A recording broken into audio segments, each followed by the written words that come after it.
Alright, let's tour where we are. Hagerstown Speedway.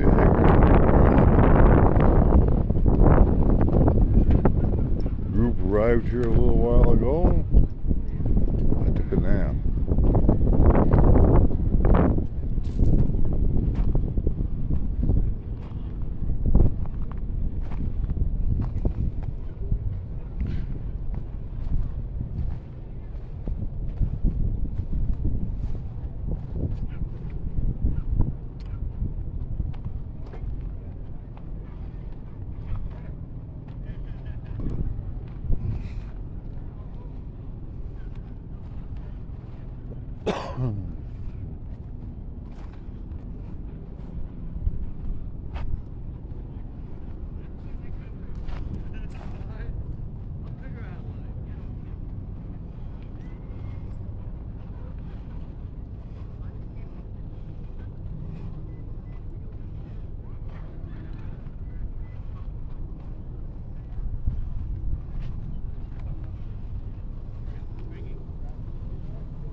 Hello.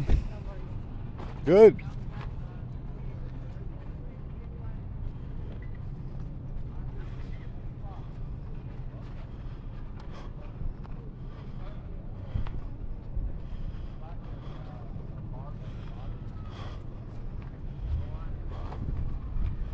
Oh, Dennis. Mark, how are you? All right. Got your antenna. Yeah. Good. You disappeared for a couple of days, but so did I. So, Yeah, well, get that sometime tonight. how we doing? Tired. It was a tiring drive over here I today. bet. I come in with a semi and a passenger car. Yeah, I seen you come in. Talk about a couple stragglers. Well, I heard from them this morning, and they was behind, so we hung around a little bit, let them pick up with us. And we made it. Yep. A couple of bathroom breaks and stuff. We got here. You probably had an easier trip than we did. I'm sure I did. I just had two of them in front of me. And one was following the other, so it wasn't that bad. Yeah. Well, they picked a bad route. They usually seem to. I ended up in front of them all again. See, I don't know how that... Here. People say that my camera should point to who I'm talking to. Hey, guys. So, yeah, we did. They did a good jog down on the 30. Yeah. And then that was supposed to take 80 east. Right. It was just a little short jog on 30. Jog.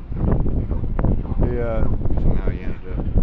We had, well, the traffic lights broke us up the part where somebody couldn't see the group ahead or where they went. Right. So, went straight through a traffic light and I don't think this is where we're supposed to be. But I don't remember seeing a sign for 80 East either. So we just decided that keep getting here. we'll keep getting there. That's how you do it, man. Because that's the way it was put. When I put in my GPS last night, I didn't follow and double check all the route marks. Right. And that's the way the GPS said to go. So we'll just follow that. Hang on, I gotta figure out what she's trying to tell me. What's up, baby? Around that way.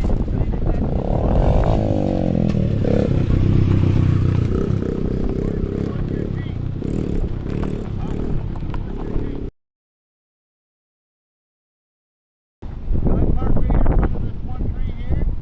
You guys don't end up blind and I don't end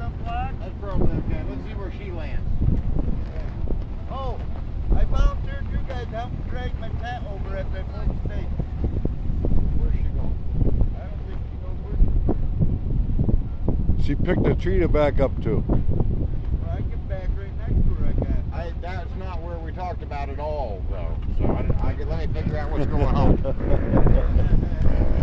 That's how it goes.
Hello. You doing okay? Yes.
Hi.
Hello.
Seriously. And that's the problem. You read it. Most people don't have. You know what?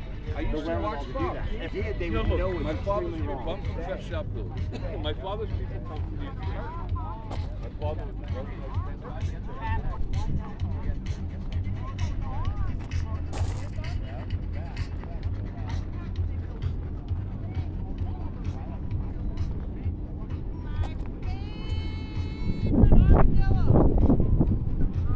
Yeah, huh? So you guys took a different exit than we did. You actually got ahead of us. I don't know why we didn't take the exit that you took. Well, that was a cluster. apparently you should have. Because that was a cluster. Thank goodness.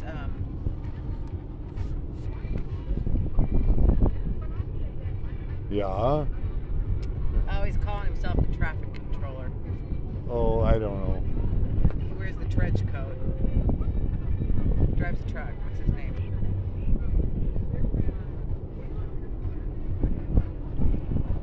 Well, he was behind us. And he was, I wouldn't say he was yelling at people, but it was like, come on, you guys, go, go, go, go. Yeah. Run those red lights, you know. And Yeah, I that's heard. a scary thing, running red lights. Thankfully, I wasn't up there to make that decision.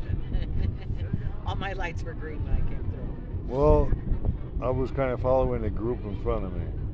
Yeah, because you were behind me. And I think you realized, but it was too late, that you guys split from us. I don't think it was by far. I might have been a block or Well, so. you were better off. You got ahead of me. I did not see a sign for 80 East. There, I wasn't looking in the right place at the right time. I didn't see a sign for 80 yeah, East. there was. But it's probably because, you know, I was watching the half a dozen that were in front of me. I know. I've had supporters who were like, "Oh yeah, we were over this overpass. We were." I was like, it's like, you know what? It's like when you're driving, I honk. I don't even look at the overpass. I'm watching that car in front of me. You know? Yeah, if you start looking up. Oh no!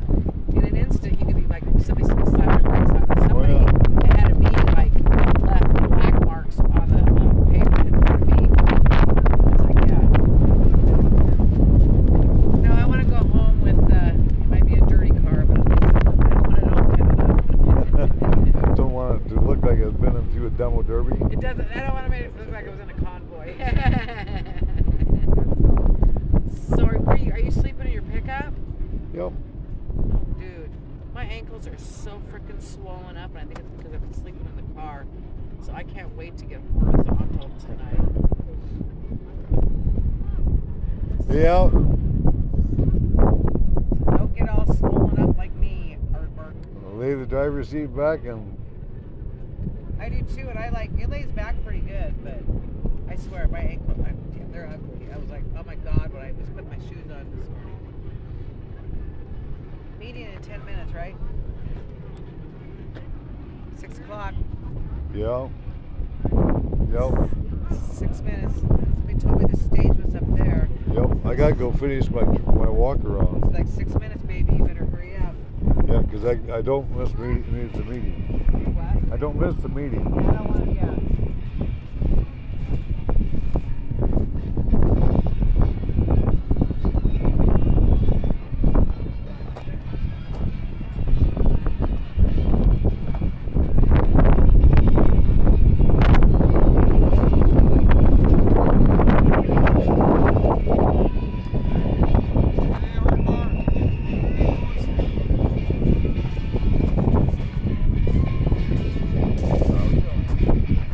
All right. Thinking about me. How you doing, brother? All right. I just do happen to be streaming it, so. Yeah, I know. That's why I turned the music down so Appreciate it it. wouldn't do nasty things to you. Thank you. You're welcome, brother. I appreciate everybody. Yeah, we got a meeting at 6 o'clock. You know, Oh, thank you. a few minutes away. Okay, all right.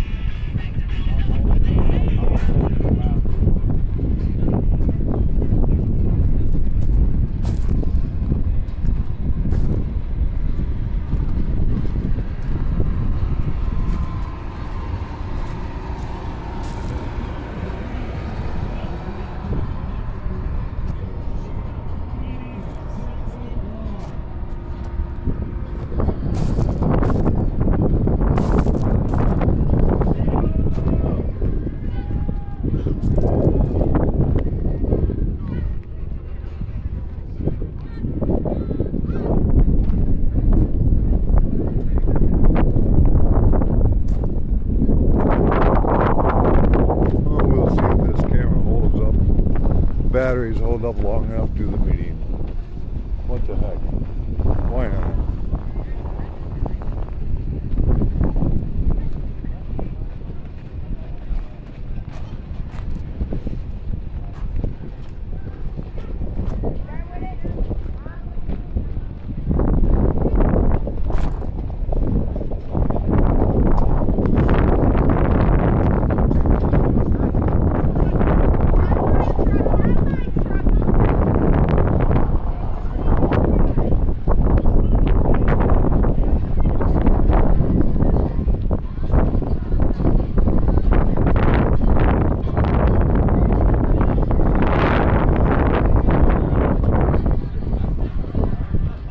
Couldn't help, lost you, man.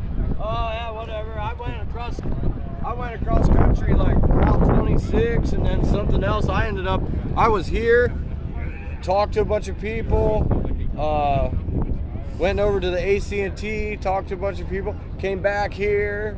I was here way before the whole thing. It was nice. Nobody on the road, and it was fun driving, you know. Yeah, you curvy. didn't have to work. Yeah, that's true. Well, I was trying to stay behind that one dude with no brake lights. What's up, man? Buddy. Where's Gypsy at? Oh, good question. I don't know where he's hanging out. I don't think I've seen him since I got here. I haven't seen him. He was here and he had something to eat, but. We're looking for the extra generator. I'm sure we got it. I don't know. You better get his phone number next time you see him. Has he got a phone? Probably not. I don't think I've seen him. With a phone? Yep, Kevin does. But I haven't seen him. No, I know where they're at. I don't know where he's at. You do?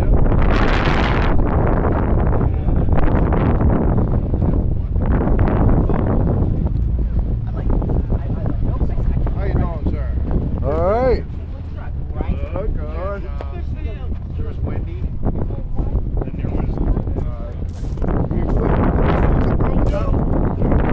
Oh.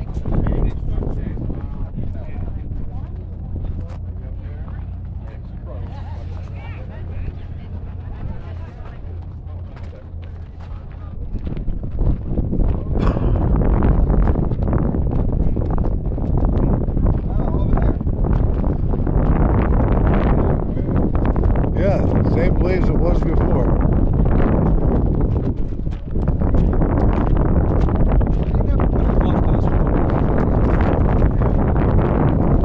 Perfect, like right here next to it.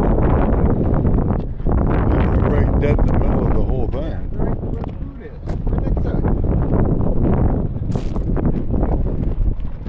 Maybe they got power right there. You got lights. Yeah, power on the pole. Yeah, that's probably why it's there.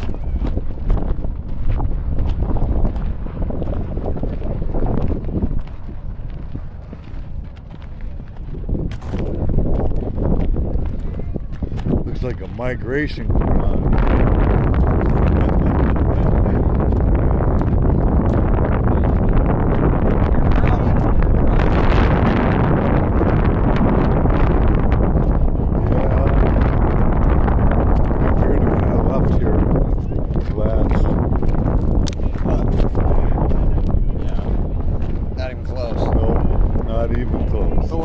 Compared to when I re-picked them up back in Illinois. Yes, yes. I'll grant that. So, little wins, I guess. Little hopes. Just need to start getting some bigger wins. Yeah. Well, I offered to run naked across the mall with the People's Convoy.org on them. that might get us some attention, right? Might.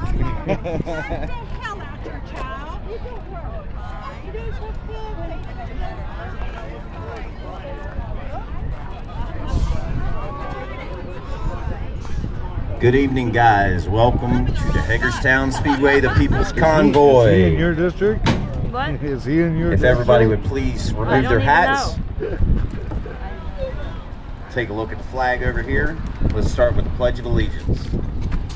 I pledge allegiance to the flag of the United States of America and to the republic for which it stands, one nation, under God, indivisible, with liberty and justice for all. All right, y'all. Thank y'all for coming out tonight. How would you know We what got a whole district bunch it of is? speakers here. All right, it looks like we're not gonna back They into the even trailer say, here. I'm sure he's for Maryland, but I don't know that. I'm not a big talk out in public kind of person, so we're gonna make this a fun evening here. I'll walk over here so that everybody can see me, the live streamers. Let's give a hand for these live streamers that are out here. They've been across the country more than once. They've shared information that the MSM knows where we are at. These guys work off of donations, so please help these folks out as they continue along in their journey.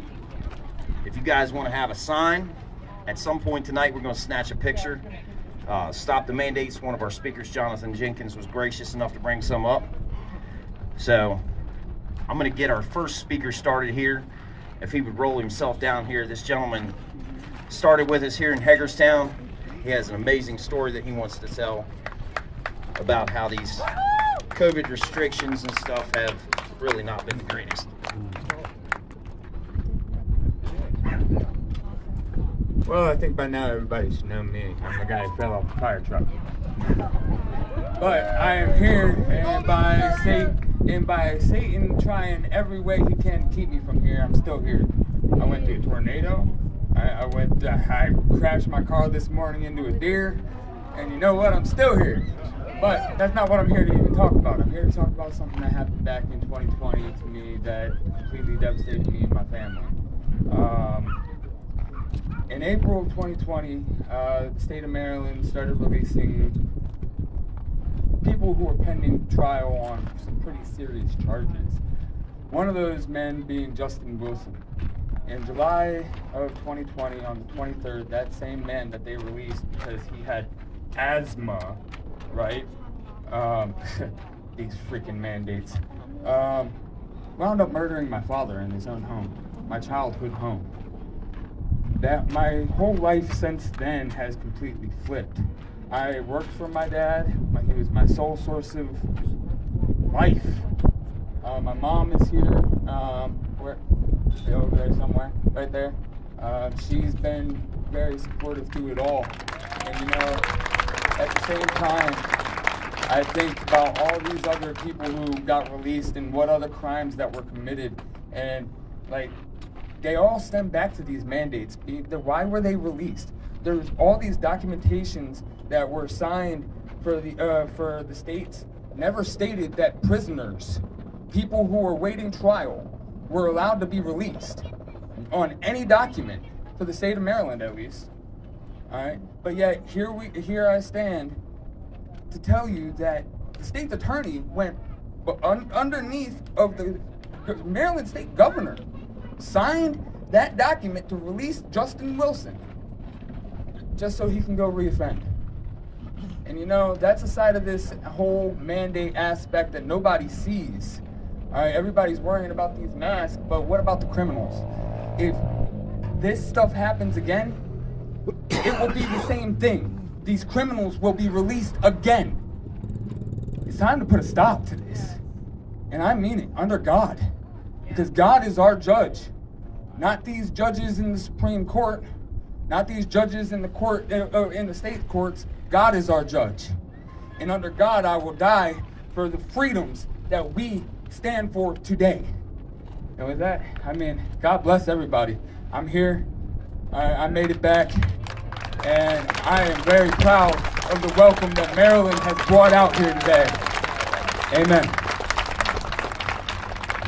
All right, I realized something. We did not stop and have us a little prayer. So this is what we're going to do. I'm going to say me a little prayer. You guys, it's your choice. You bow your head if you want. I'm a devout Christian. I'm very backslidden. But I'm going to say a little prayer for the convoy. Say a little prayer over the grounds. At the end of that, I'm going to rest my mind for 30 seconds and say a prayer to myself.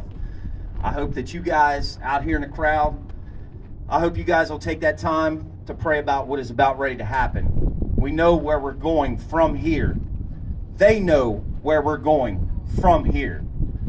So I want you guys to take your minute, your 30 seconds. I want you to think, meditate, whatever you want to do. I'm going to pray. I'm going to pray for safety for each and every one of you guys out here in the crowd that are going to follow us from this location to where we go to.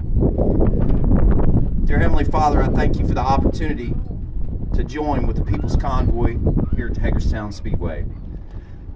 I pray for each and every soul that's out here. I pray that they would seek you and that they would find you. I pray for their safety. I pray for the safety tonight. I pray that you would take and lay a special hand on leadership and help them to lead these folks to where they are supposed to be. I pray that you would soften the hearts of the folks in DC and the ones that are not there because of all of these stupid mandates and the stupid laws that allow them to vote from anywhere that they want to be in this great nation. I thank you for our great leaders that founded this nation, and I pray that you would continue to keep this a great nation blessed by you. In your name I pray, amen.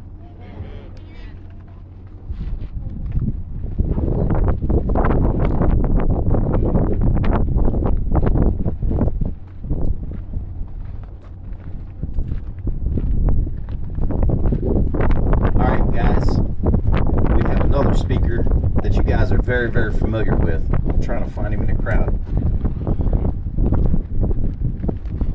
Did y'all get him to come up, Brian? Where'd he go? All right, we'll come back to that one in a minute. I want to welcome to the stage a friend of mine, soon to be graduate of the University of Maryland, Justin Wages. He's running for state delegate here. His story is very, very interesting. I hope that you guys will see the craziness of what we have endured at a school level, and hope that you'll understand his interest in heading to Annapolis. Thank you, sir.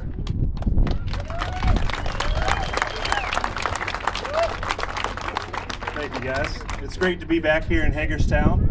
I'm sure you all agree with me. I'm from just 30 minutes down the road here in Frederick, Maryland, one of the places that the convoy rolls through heading down to the Capitol Beltway. And yeah, I'm just here to tell you a couple stories. It seems like everybody likes to say, you know, all of our opponents like to say, well, what are you guys doing? What are you protesting? There's nothing to protest. Everything's over. Just go home, you know? And I look at that, and it doesn't speak the truth of what's going on. They like to act like, oh yeah, everything's over, but they don't talk about how we still have the national emergency, which is the biggest thing going on here right now that we're trying to put an end to. But they don't talk about everyday people who still face these mandates and are left with no choice whether to be expelled, fired from work, or else if they don't follow these mandates and bow down to the government. So I'll tell you a story. I am graduating. I'm walking across the stage at the University of Maryland tomorrow night with my degree in business management. Thank you. But I was this close to not having that happen. So I graduated from high school in 2017, went to Frederick Community College for 3 years, got my associates. That's the cheap way to do it. That's the way that is fiscally conservative. I don't want you guys paying for my college degree. It's something that I take on myself, and I'm taking that loan out. I need to pay it back myself. It's not your obligation to do so. So I started out at community college, but I go to transfer to the University of Maryland to finish my degree, and it's fall of 2020, and I get hit with the ultimatum: you need to be vaccinated or you cannot attend our campus. And the craziest thing is, everything was completely online at the time. There was no reason to come to campus, but they still wanted to tell you, oh, well, to attend our school, you need to be vaccinated. But nothing's in person anyway. So, you know, how do you come to that conclusion? But we get around, I slide through, I never get vaccinated. And, you know, I slide through that first year of online school. But here we come, they're opening the campus back up this fall, right? So this past fall 2021. And I'm again hit with the ultimatum: you need to be vaccinated or you cannot attend our college. Luckily, University of Maryland was one of the places that were approving religious exemptions. But I got my religious exemption, but it was not easy. They did everything they could to make it difficult, make it burdensome to get this religious exemption. So here I am sitting. It's 3 days before campus opens, before classes start. It's late August. They have still not responded to the religious exemption that I put in 2 months earlier. It's been 2 months. And they've got a whole department that's working on these religious and medical exemptions. It's been 2 months. They still have not gotten back to me. I give them a call. Oh, you just have to wait. They'll get to you soon. But if your exemption isn't approved, you can't come to campus. So I'm sitting there 3 days before campus opens, and I'm being told I can't come to campus. Eventually, they did approve that exemption, but it doesn't stop there. We had a 98.9% vaccination rate on campus, but they still required the unvaccinated students, myself, some of the unvaccinated staff members, to get tested twice a week. But they didn't have that requirement for the unvaccinated students. The unvaccinated population do whatever they wanted. They go to whatever parties they wanted. Nothing happened. But if you were unvaccinated, you were forced to be tested 2 times a week. So we keep on going. We're going on down. I'm not getting these tests. I tell you, I did not get these tests. And I got a conduct, thank you. I got a conduct referral. Office of Student Conduct sent me an email that said you are facing suspension or expulsion for not getting tested. Still, I'm sitting here. Okay, you're not testing the unvaccinated. You're testing the unvaccinated. You're not testing the vaccinated. Where do I become a second-class citizen because I refuse to take a jab? Why do I have a secondary set of consequences because I refuse to take this vaccine that isn't working, by the way? So we get on down the line. We're here in the spring semester, and they finally drop the testing requirement. But the whole time in these testing offices, they had signs that said, and they know that the people getting tested had religious and medical exemptions, but they still had the signs up. Contact the school health department for your vaccination today. Still thrown in our faces, even though we have religious and medical exemptions. But I'm here to tell you that I made it through that. I'm going to be walking the stage tomorrow, but we still have a mask mandate. The University of Maryland has a KN95 mask requirement in classes and in transportation at all times. We're 2.5 years past this thing. It's time for that to stop. So when I hear people that say, oh, these truckers, they're just selfish. There's nothing that they're doing. They're not protesting anything. They're protesting mandates that have been dropped years ago. I'll tell you, there are kids there like me. There are kids at the Air Force Academy. I don't know if you guys heard this. It came out a week ago. 4 cadets at the Air Force Academy in Colorado that were told they will not be able to graduate this week because they are not vaccinated. And anybody who's went to any of our service academies, you know that you go there to become a commissioned officer. If you don't graduate, you're not a commissioned officer. Everything that you put forth for the last 4 years does not come to fruition. And they're telling these 4 brave Air Force cadets that they are not allowed to become a commissioned officer and they are not allowed to receive their degree just because of their personal choice to not take the jab. So like I said, when it comes to that, there are still mandates to be fought. There are still people suffering. There are people losing their jobs. There are people being turned away from their college graduation that they've worked for 4+ years now. So don't let anybody tell you that, oh, the mandates are gone. There's nothing left to fight for. There are plenty of people left to fight for. And again, my name's Justin Wages. I'm a candidate here in Frederick County, just one county over, for Maryland State Delegate. One of the youngest candidates in the field across the state. Hoping to get down there to Annapolis and, stand up against the mandates, stand up for our veterans, stand up for our hard-working individuals like the truckers that are right around the corner, I'm guessing. And we got some back here. And it's just unbelievable when you look at it and you see all these people who don't see what's really going on in our country. And I'm glad to be here with all of you today and speak with you about that. And you can find me, I've got a whole bunch of cards here. You can find me online at wagesfordelegate.com, and I'd love to talk with you if anybody'd like to speak with me individually. But thank you again, and I'm so glad to be out here, and enjoy your stay in Hagerstown. Thank you, Justin. I'm going to bring up these next two folks here. Their story is not one that's too unfamiliar to a lot of people watching this live stream, listening to my voice. I'm going to let them introduce themselves. It's a great pleasure to have you guys on the stage. I can give you another mic.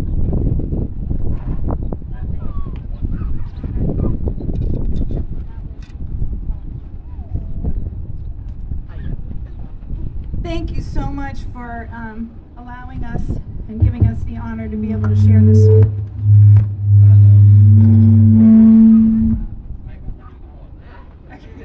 Sorry about that. Thank you again. And Patriots, I want to thank each and every one of you for being in this fight for our freedom. We were here the first time with you. We're so excited that they allowed us to come back into this space. And we were not able to drive with you across California, but thank you, thank you, thank you. Thank you to the owners and whoever is making the decisions to allow us with this space, but we do appreciate you. And we appreciate everyone around the country that is fighting in prayer or any other way that God places on their heart. Thank you for fighting with us. And please continue, because the prayers are especially needed. And we wanted to, this is Fidel, I'm Tracy Castellanos. And our story is about medical tyranny. When this pandemic started and we started seeing what was happening in January of 2020, we knew something was very wrong. We could sense it, and we knew that we needed to find out what was really happening.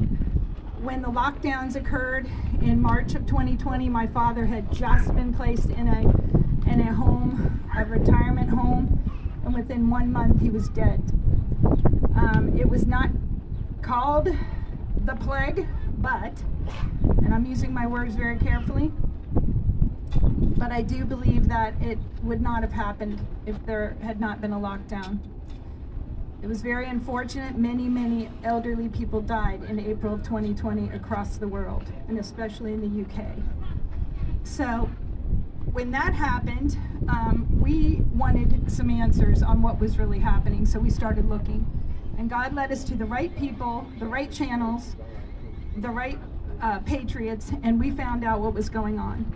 So Fidel and I started working very hard to take certain protocols and certain therapeutics that we knew would protect us from possibly what would come if we were to become ill. In fact, we didn't think we would become ill, and in October of last year, we did become ill. So we continued to take everything we knew to take, and Fidel got increasingly sicker while I was getting over it. So we hired a non-Western thinking doctor to come to the house to tend to Fidel. And unfortunately, on October 31st, he ended up in a hospital, which in hindsight, we see God's providence even in all of that. From square one, we had to call out this hospital that we had rights, and we carefully spoke what we wanted and what we did not want during his stay. It got very apparent that we were in a life and death fight. And I'm going to allow Fidel now to tell you the story as he was put in the hospital. Thank you very much. I want to say, first of all, good evening, we the people. We the people have a right to speak out. We have First Amendment rights, and those are being taken away from us. And we have a lot of other rights that they're attempting to take away from us. And it's good that we gather and share, because they're trying to take that away too. And I just want to mention that also that as Tracy has alluded to, God took us through this whole situation. We didn't even know what was going to happen. We didn't know how it was going to come about. We had no idea it was even happening at the moment that it was happening. But He caused us to come in line with different people, different groups, different organizations, learn what we had to learn, get educated, get smart, because we needed to. And even as I was being transported to the hospital, I told her that I was okay with what was going down, because for some reason I knew God was going to take us through this, and there was a purpose for it. And later we found out what it was, and later we saw God's hand at work every step of the way, and things that happened and things that were kept from happening with us. We found out later on why they didn't happen, and so it kept us from going down the wrong rabbit trail. And I had to step into the transport to go to some place I did not want to go. I knew I didn't want to go to the hospital, but at the point I was too sick, and it couldn't go on me staying at home. So I was basically in the fishbowl. Everyone else was outside the fishbowl, so I could see it firsthand. I could sense it. I could realize it. I could wrap my mind around what was going on, and I could see for myself on a first-hand basis the actions that were taking place. Despite being in a mental fog because of the illness, the good Lord kept me aware enough so that I could start conversing with the medical staff and everyone who was representing the medical facility, and which we choose not to name names, and we won't talk about the actual names of the drugs, and we'll just refer to them, and we won't even talk about the C word. It's got to be kept all germane, but everyone knows, you've heard it before, and you understand what we're going to talk about and what we're going to put forward. This is a very foreshortened version of it, and I've already taken 4 minutes or so. We're going to try and keep it very, very condensed. If you want the full explanation, as she said, go on the Rumble channel. Up front in the prophetic, in December, it's called "They Tried to Kill Him," and there is an over an hour explanation of everything, and you will hear everything. It's an entirety that we cannot say here, but it will help you and family members if they are ever in this position. So right from the get-go, I was in the ICU, and I realized something wasn't right. As they were taking X-rays and drawing blood, and they started really pushing hard for me to accept a protocol that didn't make sense, and to apply procedures that I clearly could not go with, and they put on the pressure big time from the very first encounter with the very first doctor. I want to say that the caregivers, the nurses, and the aides and stuff like that, they were marvelous. They really were. It's the other people, the doctors and the administrators. Those are the ones that you got to watch out for, because they wanted me to take medications, and we were already aware of these medications, and we understood what they did to us. So there was no way I was gonna sign up for that. And the more I pushed back, the more contested it got. But I realized there were 4 other faces in the room as I was going back and forth with the emergency room doctor, and I had to stand my ground. So finally she gave in, and she admitted me and let me go on without the treatments that they wanted to do for me, but treating the symptoms of pneumonia, because I was in pneumonia at that point. So we were going to go and go forward as far as I was sick with pneumonia, and go from there. And I'm sure they knew that there were other opportunities that they were going to sneak in and try and persuade me, or threaten me, or make me afraid. And so as we went through all this, I was getting put into a regular hospital room on the COVID ward, and they were going through all that. And my first recognition and validation was the emergency room nurse, as everyone was clearing out, she leaned into me very close and she said, "You're doing the right thing. You're standing up for your rights. You're standing up for what is good for you. And you need to maintain that. You need to keep going with that idea. But you're doing really good right now. Just keep doing what you're doing." So, you get spoken to that way, in the way that she did it, and a little light goes on in your head, and you go, oh, this is totally different from my previous experience. Because I had trust in the medical community, but I had suspicions because of what we learned. And a lot of people go in there fully trusting the doctors and everybody that converse with them, and they say, "Oh yeah, sure, doc, you know the right thing, you know best," and they just go along with it, and it's horrible, and they know it. and later on, Tracy will kind of give you a little insight into the conversation she had with the head nurse. But I was in there and I was fighting. I knew I was in a fight for my life, because every chance they got, I had somebody else in my face telling me, "You're going to die. If you don't do this, you're not going to survive. We need to know that you give us an okay to put you on the vent if we have to." And I asked more questions because they weren't disclosing anything, nothing. You're supposed to be given a disclosure of what the remedies are going to be, how they were going to go about it, what the side effects were, and what the consequences were, so you can make an informed decision. They don't do that anymore.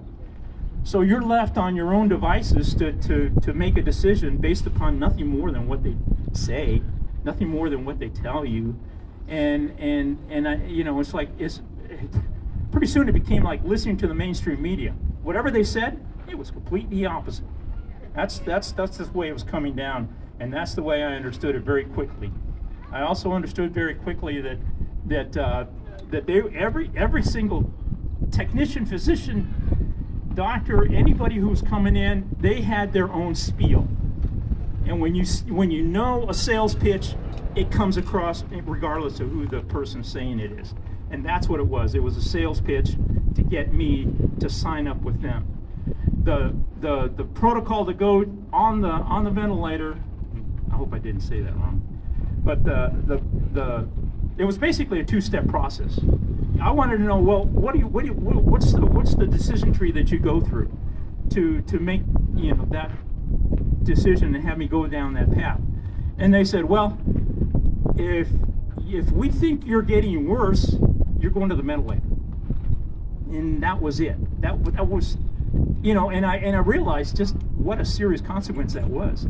So that was my big struggle, was to stay away from that. And okay, so they put me on different medications, steroids and things, to combat the inflammation and the pneumonia, and they started with some supplements. It was completely inadequate, the supplements. They weren't worried about nutrition, really. I'm a diabetic, and they were trying to push on me cookies and milk for my snack in the evening. If anybody knows about about diabetics, you can't have that kind of stuff. You can't have all the things that they were trying to get me to take, which would have weakened me, and they knew that. And so I negotiated with them. At least I got vegetables and fruit, basically fruit to snack on, which was okay. But meanwhile, my sugar was getting pushed to the moon because of the steroids. So I had to be aware of what I really needed and what I could say no to. Okay, so I got through all that. They gave me a medication that I didn't even realize I was being given. And when we figured that out, we changed it around. We dropped that one. We got another one added on. We finally started convincing the head doctor that we could do this. We could go this route. And through God's grace, and kind of pulling the wool over their eyes too. They were doing it to me, so I did it back. They didn't know I had the medication, the I word, and we got it in there. And they gave us permission to do it. They didn't realize they were doing it. They said, whatever you're taking at home. Okay, thanks, Doc. That really saved me a lot. And then I, it was just really high dosages that we went to. So let me give it back to Tracy, and she'll tell you this conversation. So please go watch the real story, the rest of the story on Rumble up front in the prophetic. They tried to kill him, and you will hear what the head nurse had to say to me, and it will show you that these nurses need lots of prayer. Please keep praying for the nurses. They are trying to fight, and some of them are losing the battle and getting canned, basically, because they said they were trying to get rid of all of them. So we thank you so much for your time. We appreciate all of you, and keep praying for our country, and keep praying for all these patriots and all the others fighting around the world. Thank you, guys. Listen, I used to ride around on the ambulance as a volunteer fireman. When you have a patient in the back of the buggy, you want to have that patient advocate. Where did that patient advocate go during this time frame that we're at? Why haven't we all raised our arms up and got mad about this and fought at the county and the state level? That's what this is about. This is a national cause, but the fight is at the state. This stuff needs to end. Not only did they come after our loved ones that were our partners, they came after our kids. They came after them in a horrible way. We were all given the opportunity to watch what happened because of where they were at. They were home with us. I want to bring a friend of mine up. Her husband, Big George, helped me in the kitchen tremendously when you all first came in the very first time. If you guys like the spaghetti, give it up for Big George. Heck yeah. All right, I'm going to let April have the stage here. Let her do her thing. Thank you, April, for coming.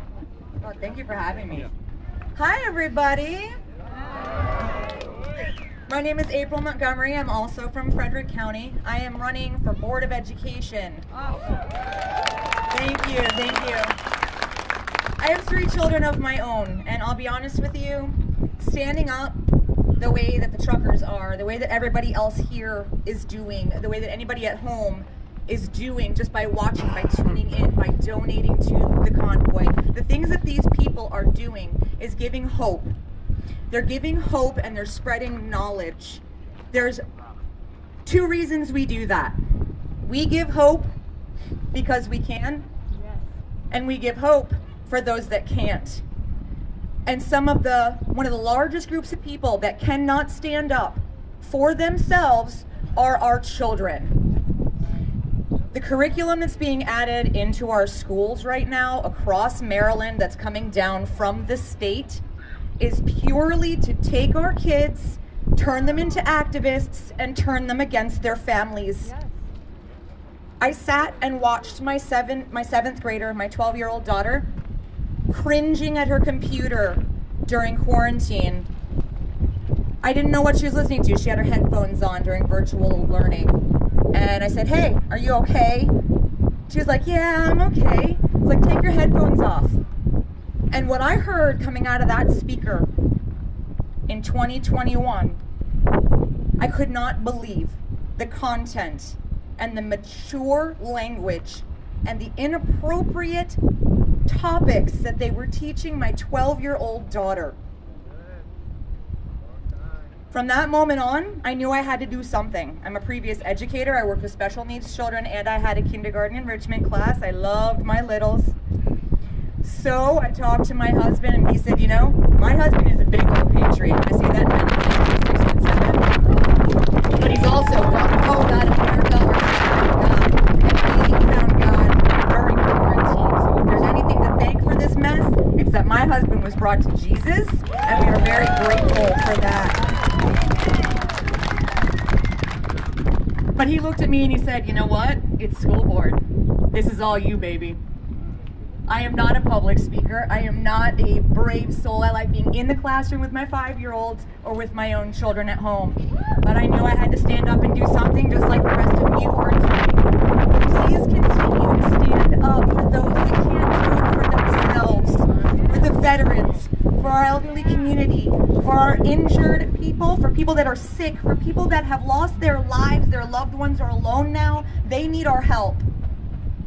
The mandates, the curriculum, the things they're doing to our babies, and the things they're doing to us are not okay. And neither is sitting down on your couch. If you have the ability, as an American citizen who truly loves freedom, which we all do, get up and do something. Thank you all very much for having me here. I appreciate you all and everything that you're doing. Thank you, April. Our next speaker, she says she gets vertigo. I stand up on these trailers. I'm a flatbed driver myself. I stand up on these trailers all the time, so I'm good with it. I'm going to pass this microphone off to Robin. She's going to explain the voter integrity piece. Thank you so much, everyone. How are you doing tonight here at the People's Convoy? Well, I look at truckers kind of like the last cowboys. Don't you guys think? Yes. You know, you're on the road, you're living free, and basically people like yourself and Mike Lindell at My Pillow are going to save America. As Jeremiah said, my name's Robin Sachs, and I was called to work on our fraudulent elections. So how many people here have seen 2,000 Mules? Okay, well, not too many people yet. I would highly recommend, guys, that you watch 2,000 Mules. In fact, it's out there for free now. I'm going to mention our website. So our website is mdvoter.org. mdvoter.org. And I'd invite you guys to go to that website and follow us on our private Facebook group or Telegram, our Telegram channel if you're on there.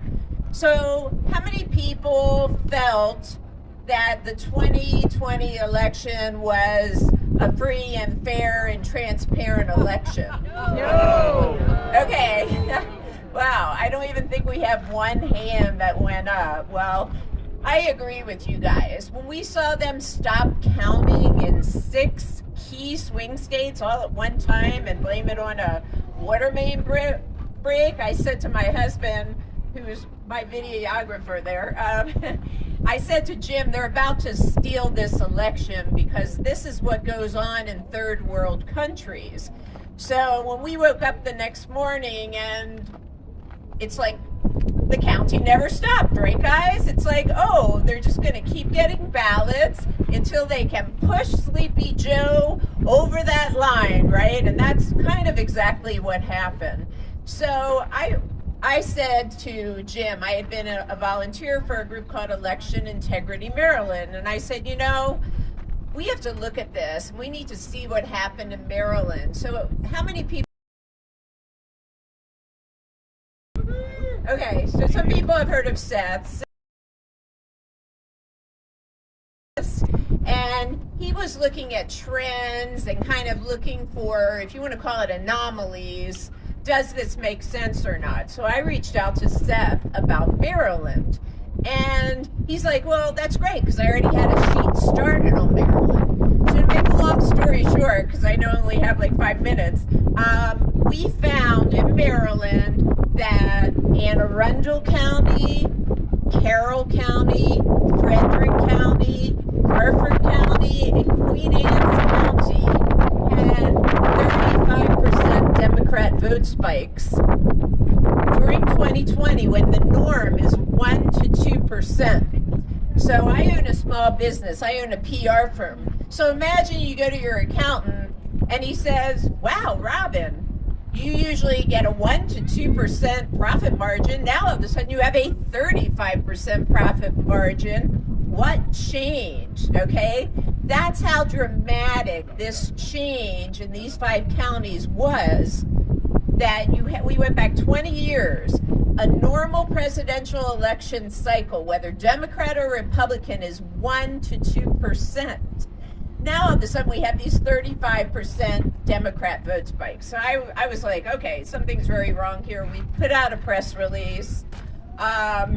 And the State Board of Elections, instead of turning around and saying, oh, wow, there's a problem here, well, what did they do? They put something out on Rumor Control saying that we were conspiracy theorists and everything's fine and we shouldn't be concerned about the 35% vote spikes in 5 counties. And by the way, guys, some of these counties had 6%, or like Carroll County had a 25% advantage for Republicans. So imagine this, Democrat votes have been going down in these counties. And now you get a 35% Democrat vote spike. Where'd that come from? So I only have a couple more minutes with you, but what I'm going to say is if you see 2,000 Mules, it's really high-tech ballot stuffing. And what we had noticed in Maryland is that we had 106,000 inactive voters. These are people that have been on the Maryland rolls since 2012, never ever voted, but 106,000 of them voted in 2020. 2,000 Mules kind of comes to the conclusion of, do they know they voted? In other words, these people, whether you call it Zuckerbucks or whatever, we're looking at low propensity voters. So when you add it up together, guys, we are not having free and fair and transparent elections. Yes. And so what we want all of you guys to do, whether you're in Frederick County, I will be speaking in Frederick County on June 8th at 6 o'clock. So for those of you who want to come to that, I can go through the whole presentation. But whether, here's the thing, and I'm going to testify to the Maryland Board of Elections on June 2nd. We have to stop pretending that the emperor has clothes, okay? I mean, this is what is driving me crazy. I've talked to probably 12 different Board of Elections presidents, and they're like, everything's fine. Well, no, everything is not fine. I can guarantee you that. And so we need the people of Maryland, our Board of Elections, our county boards. How many people here would prefer to vote on paper ballots and hand count them? Yeah. Exactly, and that's all we're pushing. So we have at mdvoter.org a petition. If you guys go to that petition, we'd love it if you would sign our petition to hand count paper ballots. We have about 815 signatures, and it's only been out for a couple weeks now. We want to take that to the Board of Elections, to the governor, because here's the thing, guys. They're going to try to force us in. We have July 19th primary. They are going to try to force us to use the same system with the same drop boxes, with the same machines to count those ballots. And we don't want to do that. The only way we can ensure that Justin gets a fair election is to hand count paper ballots. That's number one. And then we have other things we have to solve too. So what I would love to have you guys do is join us, come on our private Facebook group, join us, in Telegram or wherever you're comfortable, and let's fix this. Because think about it. Everything that we heard about the mandates and all of these horrible things with the education, if we're not having free and fair elections, how do we solve this, guys? We have to have them. So anyway, thank you for your time. I'm so proud to be with We the People and the People's Convoy, and let's get into the fight, guys. Thank you, Robin. How many signatures did you say you had? 815? Yep. I'm 816. All right. Here's the free and fair elections. My next guest speaker, he's running for right here, Congressional Seat 6. Yep. You're running against a couple people that you debated last night. Yes, and I destroyed them. Yeah, baby. Yep. We're not going to talk about any more politics. This is my last political speaker. I want this gentleman to come up here and tell me what he's going to do when he goes to Washington. Absolutely, really appreciate it. My name is Jonathan Jenkins, and yes, I'm running for Congress, because yes, you need somebody else to hate, but no personally, right? Congress right now is got 11% rating, right at cockroach level, so I'm trying to get a little bit above there. But very serious, I am not a politician. I'm just another gunny, just a dumb Marine that is very fed up, another pissed off dad about what happened here. And this is not the America I grew up in. It is not the America that my little kids in. My little Gabriel's 8, my Kristen is 10. They have not really witnessed America with the wokeism, with the jabs. It's amazing how much education they lost. I kept them in private school, but guess what? We also got booted out of there. We have a lot of the teachers in there that were told they had to get frequently tested, had to get the jab. That's inappropriate. So I'm up here tonight. Yes, I'm running for Congress. I don't care if you're Republican, Democrat, or Independent. That's not why I'm here. Again, what we need to do is solve the problems. I have been blessed with a lot of things over time to be the best candidate because I understand the external threat, being a Marine, being an Iraq war veteran, understanding cybersecurity, artificial intelligence, machine learning, to go after Russia, bad actors, China, and all that. But guess what? I've also been blessed accidentally for what we're facing right now. I have consulted in almost half of the federal agencies, which includes Health and Human Services, Centers for Medicaid and Medicare, and guess what? One of our favorites, I wish it was CDC, NIH, several institutes within the NIH. I understand the culture in there. I've helped develop systems in there. I had to talk to leadership and stakeholders in there. There's a lot of work that can be done. So by me having an understanding, I can immediately step in and start having clean bills. Some of the things I want to do immediately is understanding why verbiage changed. So I'm going to be using my background of artificial intelligence, specifically text analytics, to look at all the verbiage that has changed on the websites throughout all the federal governments, but especially CDC and NIH. Why would you change the definition of virus 3 times? That makes 0 sense, right? It's insane. They are hiding from us. And there's ways to go about this. There's technology out there they called Wayback Machines. We can actually look at what those websites looked at over time. So we need to go back. Why did you change the information? Who changed the information? Who told you to change information? We got to chase these people out of here. The other thing we need forensic accounting. We need forensic accounting because NIH themselves even admitted the other day, $350 million worth of payments coming in from China, coming in where? People that work at the NIH. How can that be? Amazing. If NIH is already ratting themselves out, what does that tell you? Right? Do you think it stops at 350 million? Do you think it stops at $1 billion? No, it does not. I don't know what that number is. Now I'm a Marines, can't count too many zeros, right? How do we used to count? 1, 2, 3, another. But I do know there's a lot of zeros out there. There is extreme corruption. I'm not saying this for publicity, but we got to get rid of Fauci. And I want to look for him for criminal charges. He is the modern day Mengele. Lock him up. Lock her up too, right? Lock them all up, baby! But seriously, him and other people, they know what's going on. What did he do for AIDS? He ran away from the whole AIDS thing, right? He didn't want to make it a culture issue, and he allowed it to progress. He allowed this go on. Masks didn't work until masks work. Just insane what's happening here. So all I can tell you is, I know what I'm doing. I have the technical background. I'm unwavering, unapologetic. I know what to do. I know what the laws are. I don't care who's in the president's office or not. I don't care if we have leadership on the Republican side or Democratic side. Clean bills, go after these people. And the other thing, the last thing I want to talk about is correcting what happened here. So many people got jabs. What is the long-term ramifications? Right? We got the little boys with heart palpitations. What about the women that may start having problems not being able to give birth later on? This is insane. There's going to be a lot of bad juju coming out here, and we need to allow everybody that had the jab, whether it's forced or not, to say, you know what? I had Johnson & Johnson, I had Pfizer, whatever it is.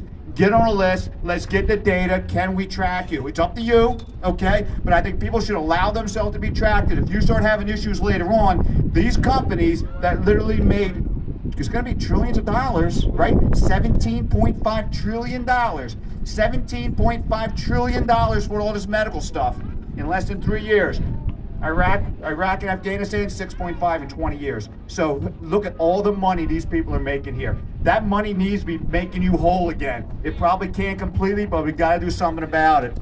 Stay strong. Don't care, be unwavering and unapologetic. I absolutely appreciate everybody being here. I heard somebody was talking today, $1,800 every time they fill up. Absolutely insane. We got to fix that, okay? You have a friend here, please meet me afterwards. And for the children, please take these signs. The children have to learn now. No mandates, no inflation, no giving in to this stuff. No giving in. Thank you very much for being here. Appreciate it. Thank you, Jonathan. I'm going to bring up a friend of mine, Rusty All Day. I'll give him a couple seconds here to say a few things. Thank you again for all the coffee that you made for all these truck drivers. Yes, thank you, Jeremiah. Jeremiah called me up and asked if I could say a few words, and I probably got about 4 or 5 hours. He had said he'd give me 4 minutes last night. I got to get it into 1 minute right now. So you might remember me and our group from the Maryland Salt and Light Brigade back when the convoy started.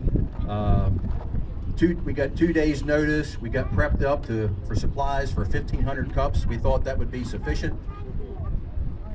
We were here pretty much for 3 straight weeks from 6:30, 6 o'clock a.m. till sometimes midnight. We stopped counting at 10,000 cups.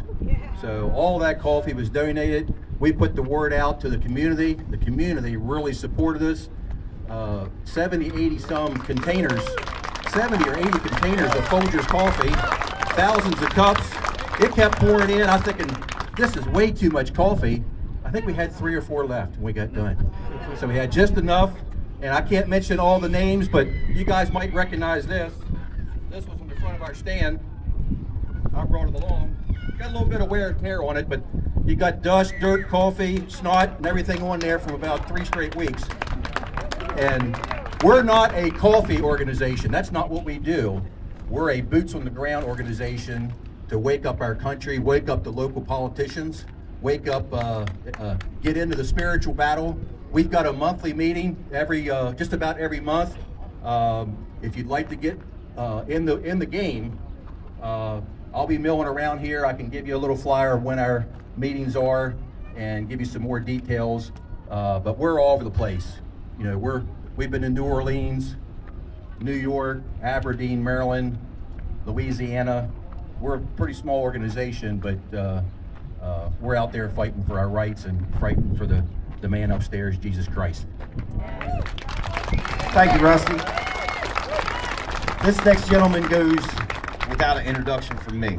I just met him for the first time tonight. You have to forgive me for that. I'm gonna give you the floor here, sir. Woo, Brian!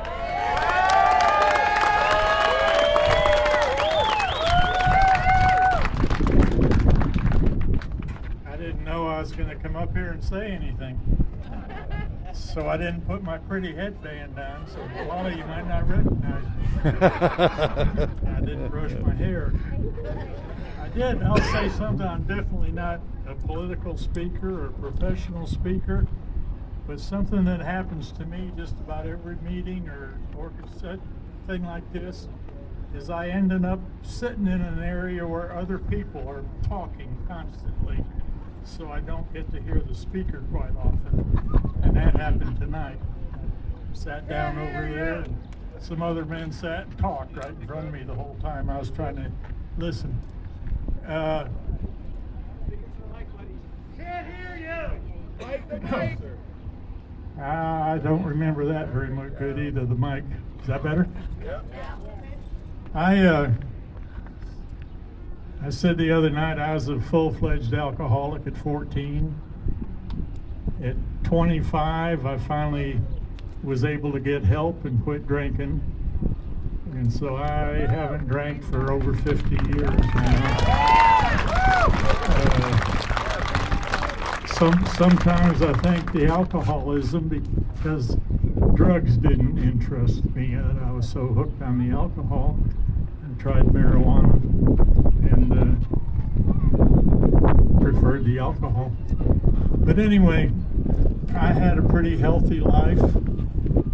At 13 years old, I met what turned out to be my best friend and spent a lot of time at his house. And he had a 10-year-old sister that we became friends and did things and stuff, played together as little kids. And that 10-year-old sister of his turned out to be my wife. And we've been married 59 years now. I talked to my daughter yesterday. My wife lives in a home, she has dementia, and she lives in a home for those people. And she hasn't really recognized me or even known my name for about 2.5 years now or so. And my daughter told me yesterday that she brought her iPod out to her mother, to my wife, and showed her me talking on one of the platforms the other night. And she said that my wife pointed her finger at me and said, Bryant.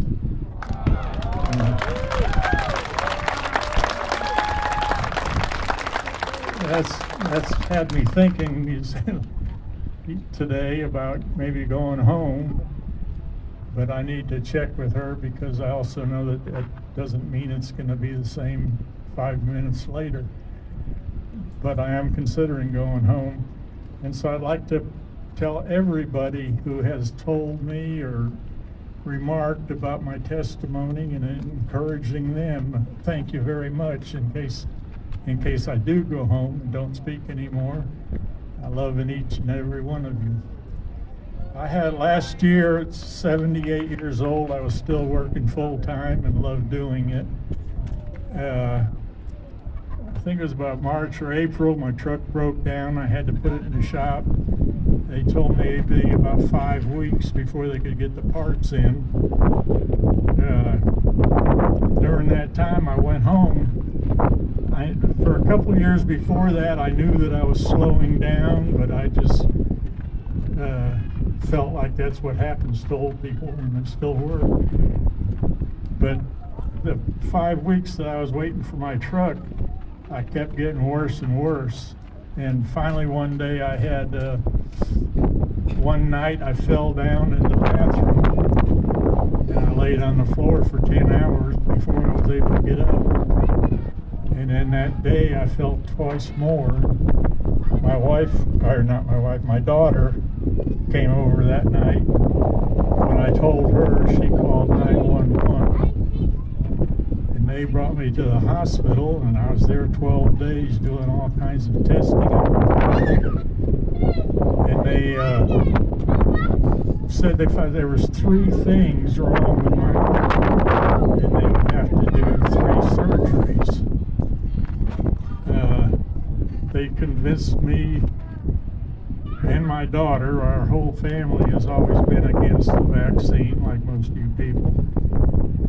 They convinced me and my daughter that it'd be good for me to get the vaccine, and we thought it might be because we knew I'd be in and out of the hospital a lot. So I got the 2 vaccine shots. Neither one of them really made me sick or caused any action. But then they found that there was a major problem with my lung, and they wouldn't be able to do the surgeries on my heart.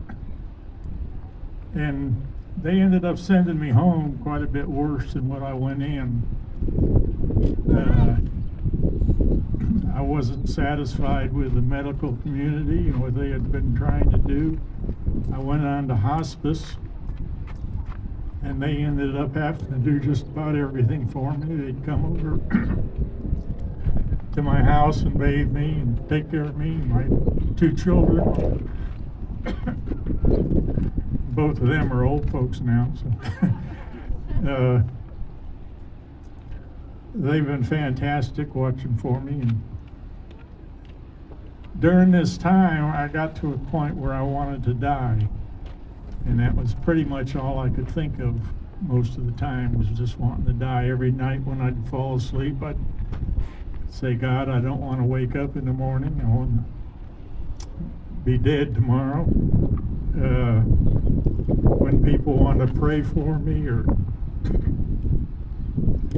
talk about me getting better, I said, no, I don't want to get better. I want to die.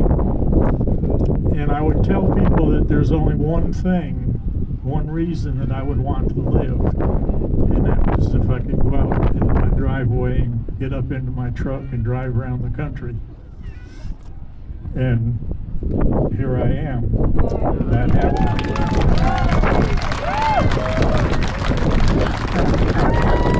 On Christmas Day last year, I had been feeling somewhat better for a few days.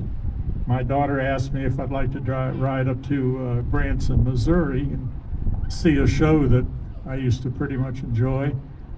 So we went up there, and the following day we went to the show, and I was feeling fine. I was walking good with my walker. I got into the show, the usher helped me to get to my seat, and I turned around and I told my daughter I felt like I was going to faint. And immediately she said, no hesitation at all. I went down, and she said she knew right away that I was dead. And she got me into the seat and couldn't find any heartbeat or anything. And looked around for help, and we were pretty early so that I could get to a seat good. And finally somebody called 911. And they came and they told my daughter that I was gone.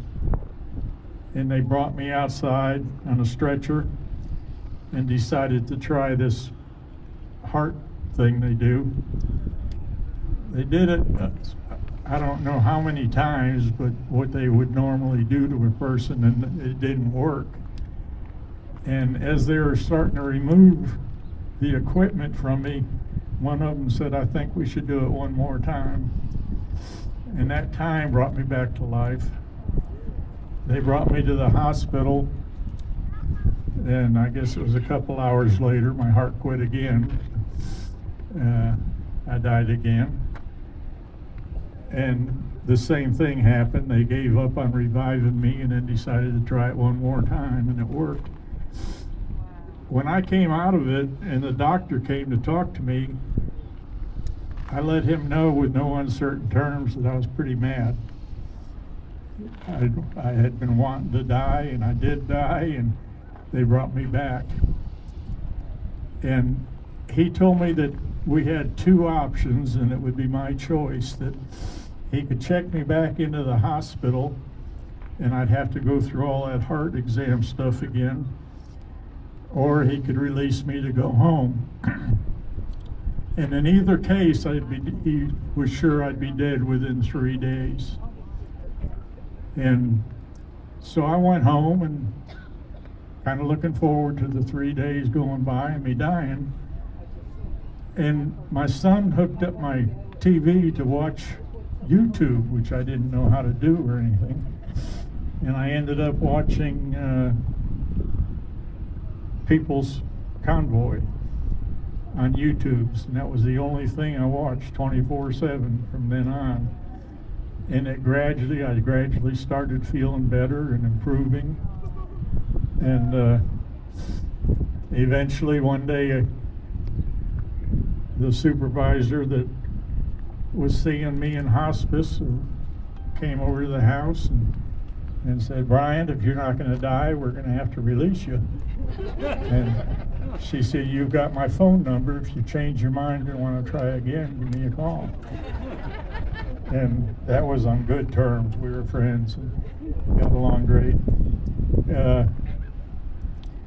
But anyway, I just gradually kept being encouraged by watching the People's Convoy. And I happened to be able to catch them on the first day in Adelanto, California. And seeing all the overpasses, and seeing all the groups in the convoy, the people, it gave me encouragement. I got to the point where I realized there were a lot of good people out here. I had never been one that wanted friends or had friends or more than a couple at a time. But I started thinking about people and seeing all the different nationalities and religions and believers and non-believers. Everybody just joining together and getting along and caring about each other and loving each other, doing things for each other. And then people from other states bringing food down and cooking meals for them and visiting with them. And that gave me encouragement. I started feeling better and better. One night, I had really gotten to where I felt like I wanted to drive. That my children weren't wanting me to drive all this time last year, and I kind of went along with them. But Mike, one night here, it was right here, I guess, announced that they were going to go back out to California. And I told my kids, I said, boy, I would love to be able to do that. And a day or two later, he talked about it again and said they helped with fuel. And I had already seen that provide most food. And I told the kids, go fix my truck up to travel because I'm going to California with them.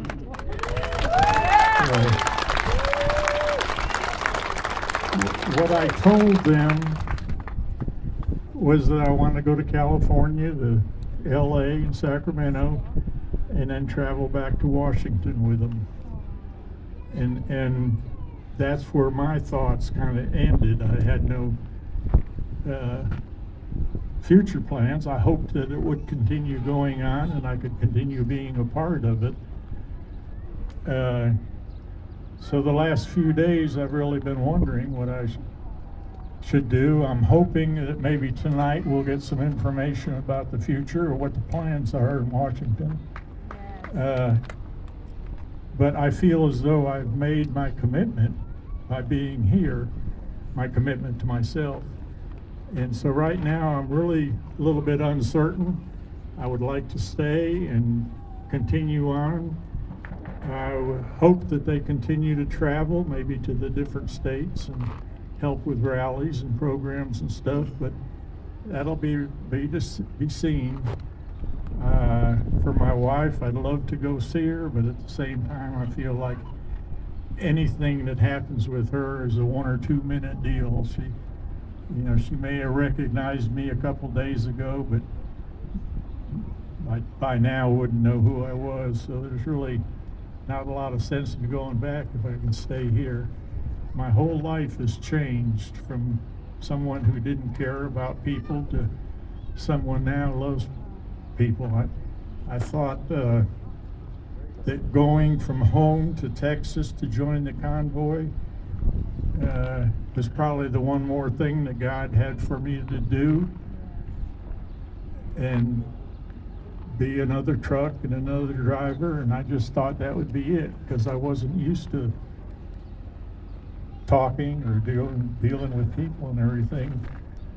And I shared my little bit of my life's history with a driver that first night there. And the next day, next afternoon, people were coming up and asking me questions and about hospice, being with hospice, dying and stuff. And I said, what in the world's going on?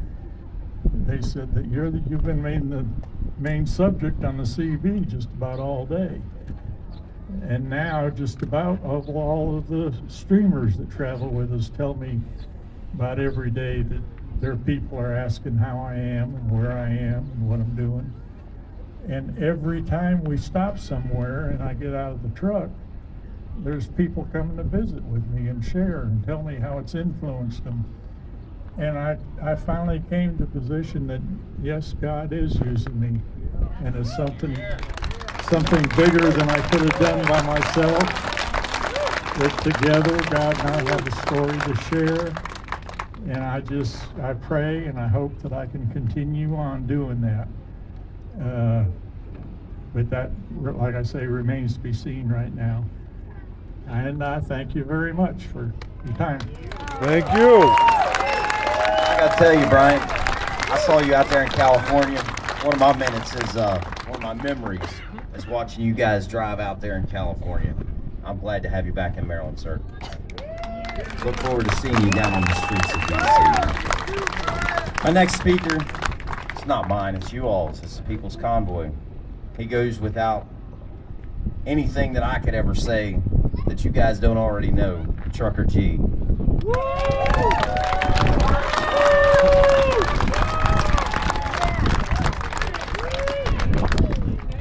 The man. How you doing, guys? Yeah. Oh, heck, you can do better than that, can't you? Yeah. I tell you what, it's good to be here in my second home, Hagerstown, Maryland. Yeah. I've kind of adopted you guys. You guys kind of adopted me. At least I hope so. Maybe not after what I say. Y'all know me. I'm pretty blunt, and I just tell it like it is, according to me. And, you know, when we started off in California, I had a gentleman come up to me and tell me, gee, you know what you guys really need is you guys need a slogan. You know, that's what all these good politicians have. They have a slogan. I don't think we need a slogan. I don't think we need any more politicians, to be honest with you. What we need is people that serve the people. Forget the politicians. I'm tired of politicians. That's the problem in this country, is they work for themselves and not for us. And I'm tired of it. I don't know about you. Yeah, there's another slogan right there. They work for us. How about they do their damn job? Excuse my language, it's just the way it is. You know, we got here, and I'm looking around. There should be hundreds of thousands of trucks in here. Yes, there should. Hundreds of thousands of trucks, because I know every truck driver out there has got a gripe. They want to gripe about fuel prices. Look at the way the fuel prices are right now. They're trying to drive us out of business. They're trying to drive us out of business. They're trying to starve the American public. And there ain't that many people here. No. I mean, look, we got a crowd here, yeah. But this should be the whole state. The whole state of Maryland should be here. The whole country should be here. We should all be outraged. At least that's the way I see it, like I said. I'm just blunt and I tell it like it is, according to me.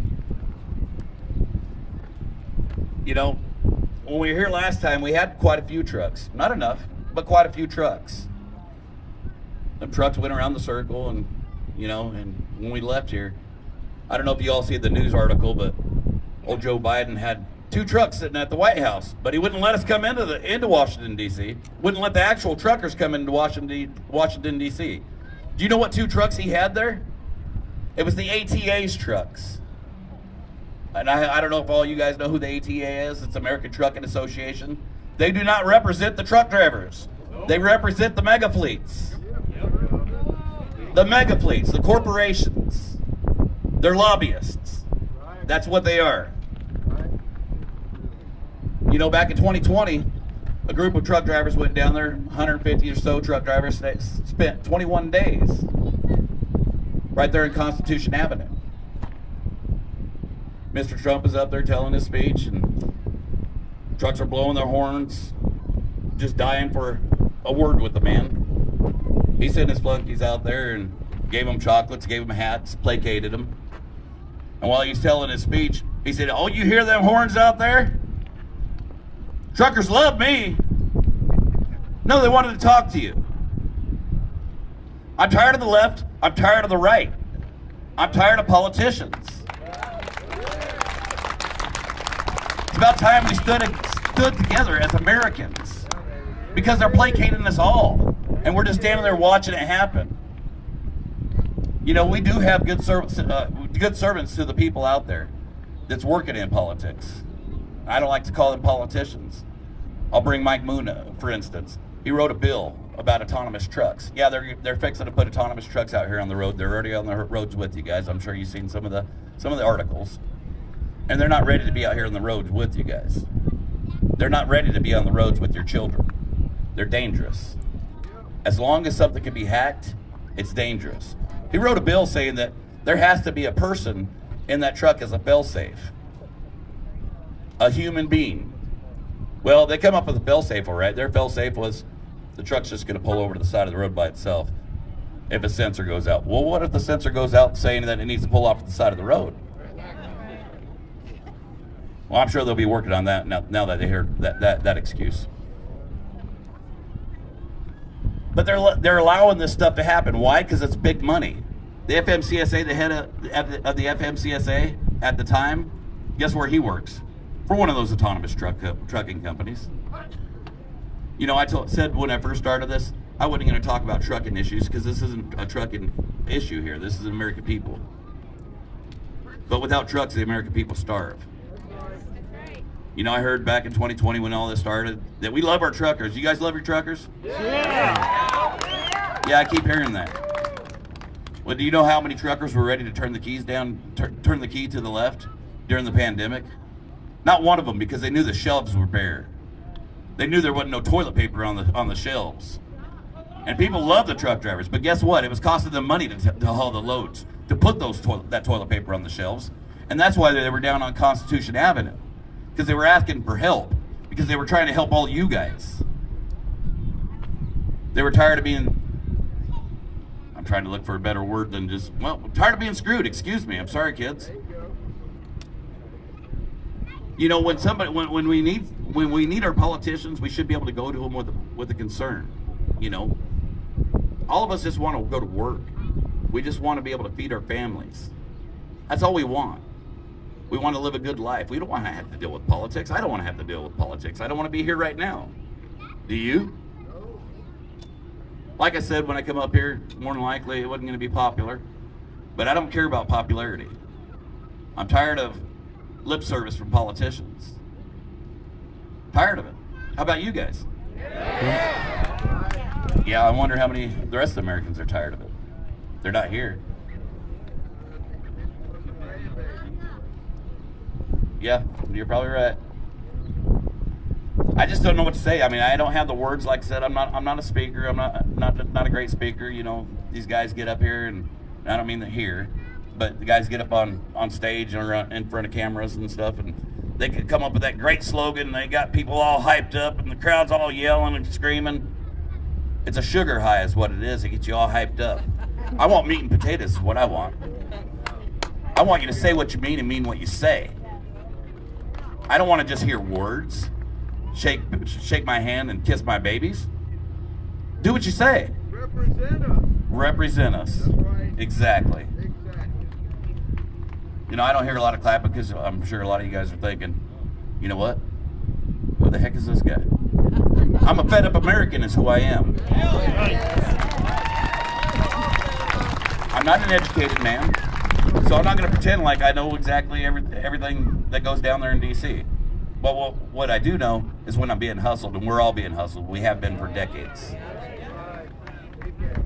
You can't hustle a hustler. I've seen it all. Tired of the little people getting screwed over, excuse me. I'll just say it. I'll just say it. You know, like I was talking about Mike Moon, I kind of got sidetracked. He wrote that bill, right? You want to know what happened to that bill? That bill got thrown on the floor. Nobody wanted to hear that bill. Why? Because it didn't mean money in their pockets. That's why they didn't want to hear the bill. And I'm not trying to get Mike in trouble, but I'm going to tell you what he told me. He said, G, ain't nobody going to listen to that bill until their family is killed by one of them trucks. Doesn't matter whether one of our families killed by one of them trucks. It's when their family is killed by that truck. It's when they're going to finally listen. Because there's big money in it. You know, Mike Moon is a Republican. Is that a good thing or a bad thing? Who knows? He's being ousted by his own party. Why? Because he wore bib overalls to a meeting. He had a jacket on and a tie. That's all the rules say it is. He had to have a jacket and a tie. But the man wore bib overalls, and now the party don't want to back him. Is that right? No. No, it's not right. Suit don't make a person. Tie don't make a person. They're hurt. That's what makes a person. Doing what you say and saying what you mean makes the person. Just my two thoughts. I know a lot of you guys heard me say a poem, and honey, will you bring that up? I promised everybody I'm going to say that poem from now until the day I die, and I'd just like to read it to you. It's called The Visitor from the Past by Thelen Polk. I didn't know who the author was when I first read it, but I've done found out, so I'd like to give her credit. I had a dream the other night. I didn't understand. A figure walking through the mist with a flintlock in his hand. His clothes were torn and dirty as he stood there by my bed. He took off his three-cornered hat and speaking low he said, "We fought a revolution to secure our liberty. We wrote the Constitution as a shield from tyranny. For future generations, this legacy we gave.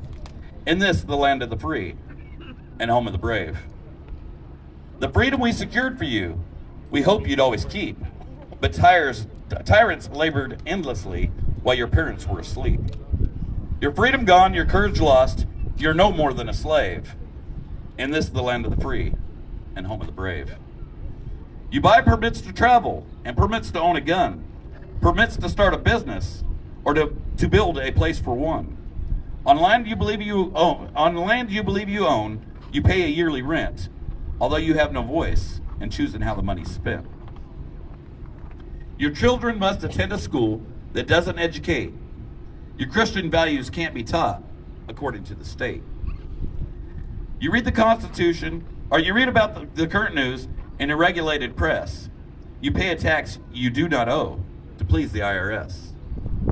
Your money is no longer made of silver or of gold. You trade your wealth for paper so your life can be controlled. You pay for crimes that make our nation turn from God and shame. You've taken Satan's number as you've traded in your name. You've given government control to those who do you harm, so they could padlock churches and steal the family farm. And keep your country deep in debt, put men of God in jail, harass your fellow countrymen while corrupted courts prevail. Your public servants don't uphold the solemn oath they've sworn. Your daughters visit doctors so their children won't be born. Your leaders ship artillery and guns to foreign shores. and send your sons to slaughter, fighting other people's wars? Can you regain the freedom for which we fought and died? Or don't you have the courage or the faith to stand with pride? Are there no more values for which you'll fight to save? Or do you wish your children to live in fear and to be a slave? People of the Republic, arise and take a stand. Defend the Constitution, the supreme law of the land. Preserve our great Republic and God-given right, and pray to God to keep the torch of freedom burning bright. As I awoke, he vanished in the mist of whence he came. His words were true. We are not free. We have ourselves to blame. For even now as tyrants trample each God-given right, we only watch and tremble, too afraid to stand and fight. If he stood by your bedside in a dream while you were asleep, and wonders what remains of our rights he fought to keep, what would be your answer if he called out from the grave? Is this still the land of the free and home of the brave? You know, that kind of makes me want to tear up every time I hear that, because it says exactly why I'm here. It says exactly why I'm here.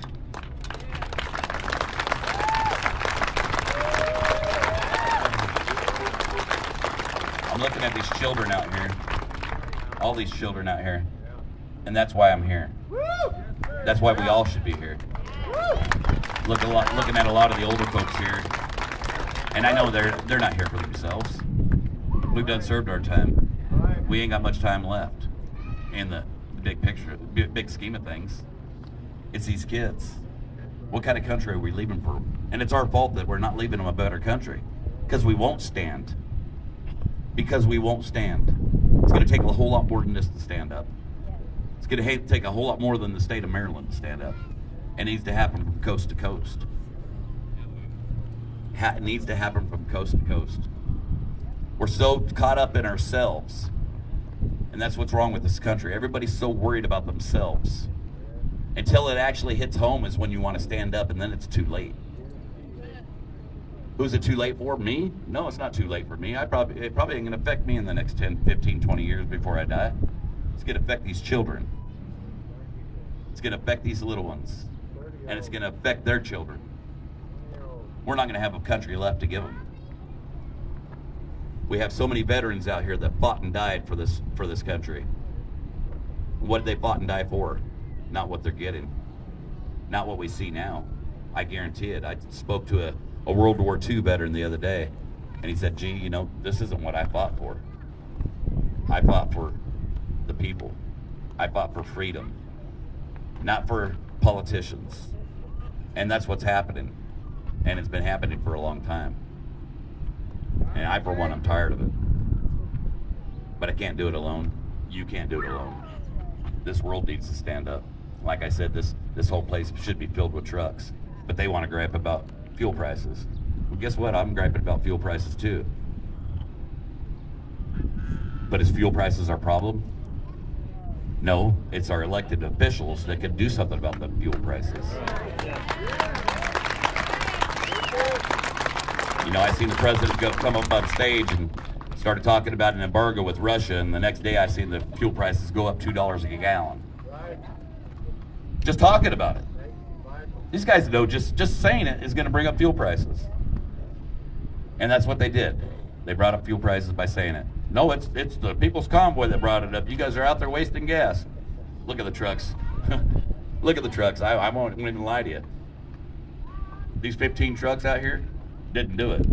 The 100 trucks that were here before didn't do it.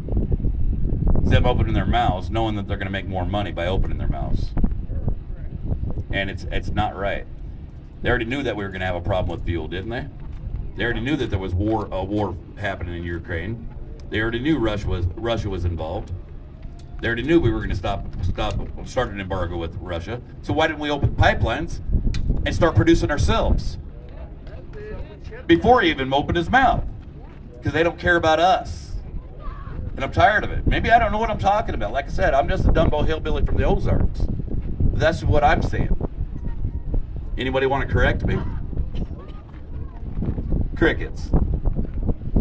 You're amazing. No, you're amazing, sweetheart.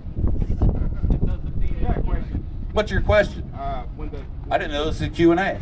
I like those though. I'm asking you. When we left from here, we broke away from having any political flags and any of that kind of political group. I've noticed we're trying to pick up again having political speakers at the events.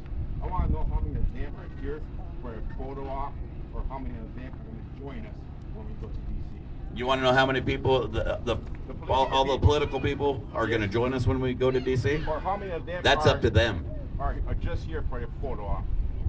I guess that'd be a question for them, but I like that question because we've seen Ted Cruz do the same thing now, didn't we? We've been through this the first time around. I mean, we have politicians coming up here speaking, and when it comes down to business, everybody just walks away. Heck, we've seen that with how many Americans? Let's not even get into the politicians. How many Americans we seen do it? From the time we left Atlanta all the way back to California and then back this way. Well, how many trucks you got?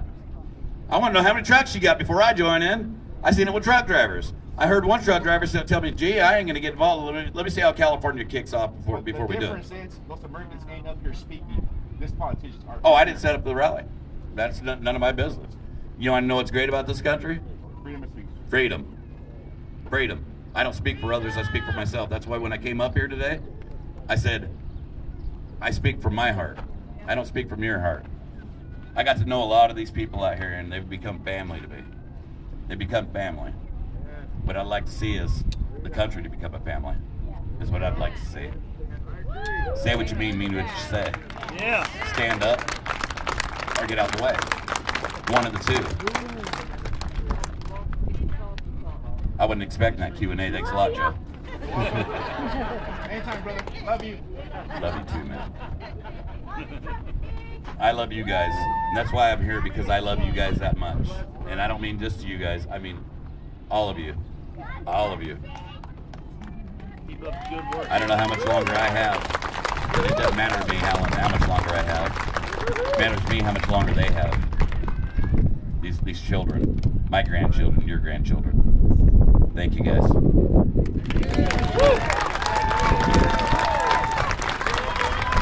Thank you, Trucker G. I do want to tell you, Jonathan Jenkins, who was up here earlier, had asked me about going down to DC. What do you think? You going, brother? There we go. He wants to take his kids. How about that? This next gentleman that's coming up on the stage, he and I got to meet each other here on the ground at the Hagerstown Speedway. He asked me what I was going to do when I faced over regulation. I'm here to tell you, I don't know. I'm hoping you tell me. So, I'm going to give you the microphone. Love you, brother. My tanker yanker friend. Sugar, sugar. Sugar, sugar. Thank you, Jeremiah. Yeah, I'm a tanker yanker. I haul sugar. Hagerstown, Maryland. Woo! How are you tonight? Yeah. 1, 2, 3.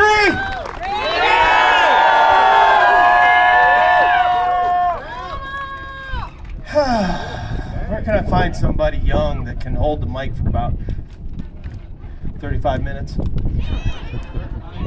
Y'all ready to sit down? Y'all ready to go home? Wow. Santa, did you hear that? You can go ahead and preach for an hour when I get done. They're not ready to go home. Hour and a half? Okay. You want to hold the mic? No, I'm just kidding. Don't let this, I don't want you to get scared because of the green folder, but I'm going to open it up. I got a lot to say, and I don't know. I was just going to keep it short tonight, but I do want to say thanks to there's a lot of people working behind the scenes, and it's empty. But I did write this down. Kim, where's Kim at? From Delaware. She's a Delaware State lead. Kim? Hi, Kim. Well, she's here somewhere. Kim and Jeremiah and Deb. Jeremiah and Deb are from Maryland. They're Maryland State leads. Y'all know Jeremiah, Deb. I don't know where she's at. He's pointing. Hi, Deb. There she is, sitting down. Thank you guys for putting this together.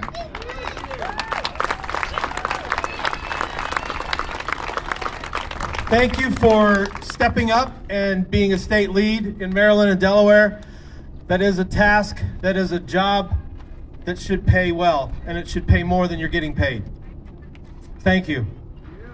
I also want to say thanks to the new discovered couple on the internet, Scott and Chris, right at the end of the trailer here. I'd like for them to come up, but they won't. But I'd like for them to come up, and I'd like for Chris to talk, and Scott.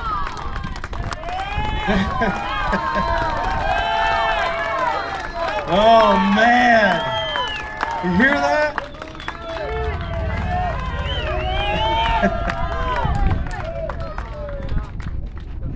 Those two have worked tirelessly behind the scenes. They were also here the last time we were here, but they are co-leaders, co-organizers, and you don't hear much about them, but like I said in one of the rallies, somebody made a discovery that they think there's a connection between Scott and Chris. They have grandchildren. There is a connection, but thank you, Scott and Chris. Scott had open heart surgery. I don't know when that was, but 3 days later he drove down here in his truck. They brought the truck down here to Hagerstown 3 days after having open heart surgery. Triple bypass, quadruple bypass, something. And they were here to help. So thank you for doing what you're doing. I also want to thank Hagerstown Speedway, the track here, for having us back. There were other places that we were looking at, and here we are. So thank you, Hagerstown Speedway. Thank you.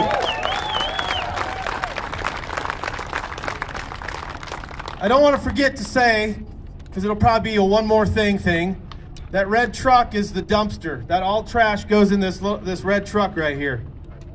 Just FYI, everybody's trash goes in the red truck. Thanks, Kevin. Yeah, where Trench is pointing to. Boy, G, you really did it tonight. Yeah. My time is expired. I mean, wow. He was on a roll. I was like, keep going. Keep going, keep going. Wasn't going to talk about trucker stuff. Don't get me started on trucker stuff. You don't want to hear it. And you don't want to hear me talk about the ATA, the FMCSA, the DOT, whatever else. Because I won't stop. Remember, I went to D.C. I've walked the halls both on the House and the Senate side, knocked on doors, had meetings. I've even met with the ATA. I don't know why, but I did. They're not our friends. They want to say it's about safety, and it's not. FMCSA, the Federal Motor Carrier Safety Administration, wants to say it's about safety, and it's not. It's all about money for them. D.C. is evil. D.C. is corrupt. You have to tie in the truckers with the American people. Without trucks, you all die unless you know how to live off the land. That's right. Exactly. So it is important. Safety is a big thing. We should all be concerned about that. The ATA only represents about 17% of the trucking industry. They claim they represent the entire trucking industry. They don't. But they have money because their members are heavily mega carriers, like, I won't name their names, with bad safety scores. They're not our friends. Not at all. But they have money, and every time we go to DC and protest anything with trucks, the trucking industry, guess who is up at the Rose Garden a day or two later? Saying how good the trucking industry is and has a truck there, and, you know, oh, it's great. ATA. It's time the people understand there are rights and there are wrongs. There are things we have to fight for. We have to stand up. We have to fight. The government is the worst evil.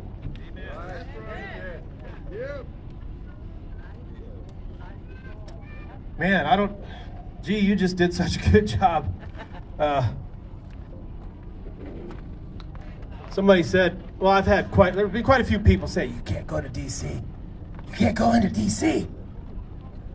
You know that you're a bones, D.C. You can't go into D.C. Well, if we don't own, if Europe or whoever owns D.C., then we need to go to D.C. and we need to take it back, right? Our taxpaying money paid for the building. If you split it in half, give half to Virginia, half to Maryland. I do want to say, about a month and a half ago, we were just thinking about this a few minutes ago. We asked the question, almost this very spot. If you, the people, want to go to California, or if you want to stay here. And y'all know what happened. We're back. And it's warmer. That was a cold night, I think. Yes, it was. I think a lot of those nights were cold. But we're back. A lot of you guys, I don't know. I see new faces. Thanks for being here. Thanks for supporting the convoy. Thanks for coming out. And I want to say thanks to all the people at home that are watching that couldn't join or anything like that for whatever reason, health conditions. Thank you for doing your part. They're very active in their states, many of them are. But driving across the states, talking to the people. And I like to ask them, are they involved in their state? Are they involved somehow at a political level or at a local level in their school districts? Like, I think her name was April, mentioned, God bless you wherever she's at. Thank you for doing that and becoming involved in your school district. That's what we need. We need people, good people with heads and sound minds to get involved in the school districts. The kids are the important things here. They need to be taught well. You can't get that from whatever those 3 letters are. That's not teaching.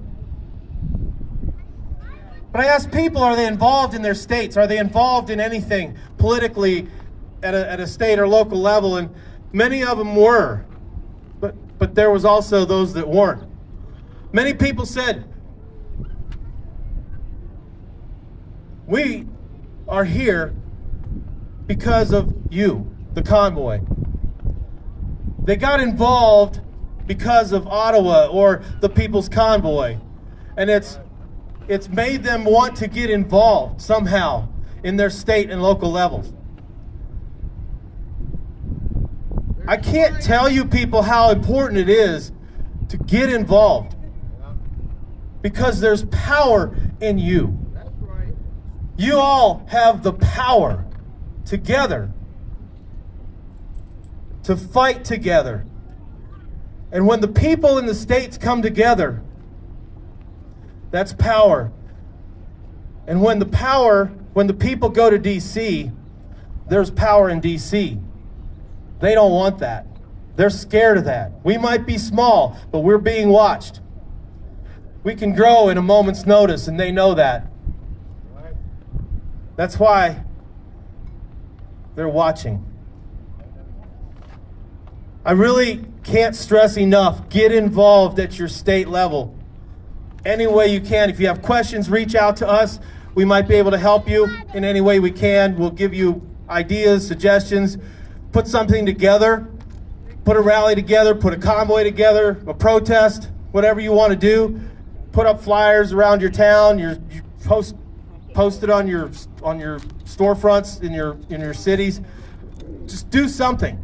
Get the word out. People will come. You'd be surprised how many people are just like you. And they just want somebody to take that first step. They want somebody just to make the first move. Because we're all hungry for the truth. We all want somebody to step up. Somebody do something. And let that be you all. You all have the power. Together, we got this. Thank you. Jeremiah.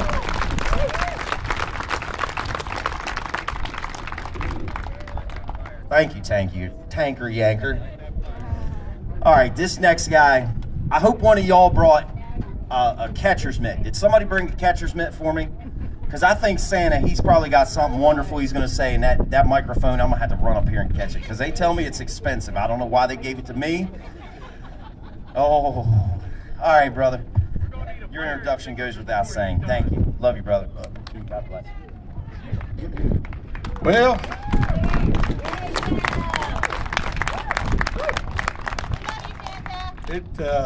it's good to be back in Hagerstown. Yeah.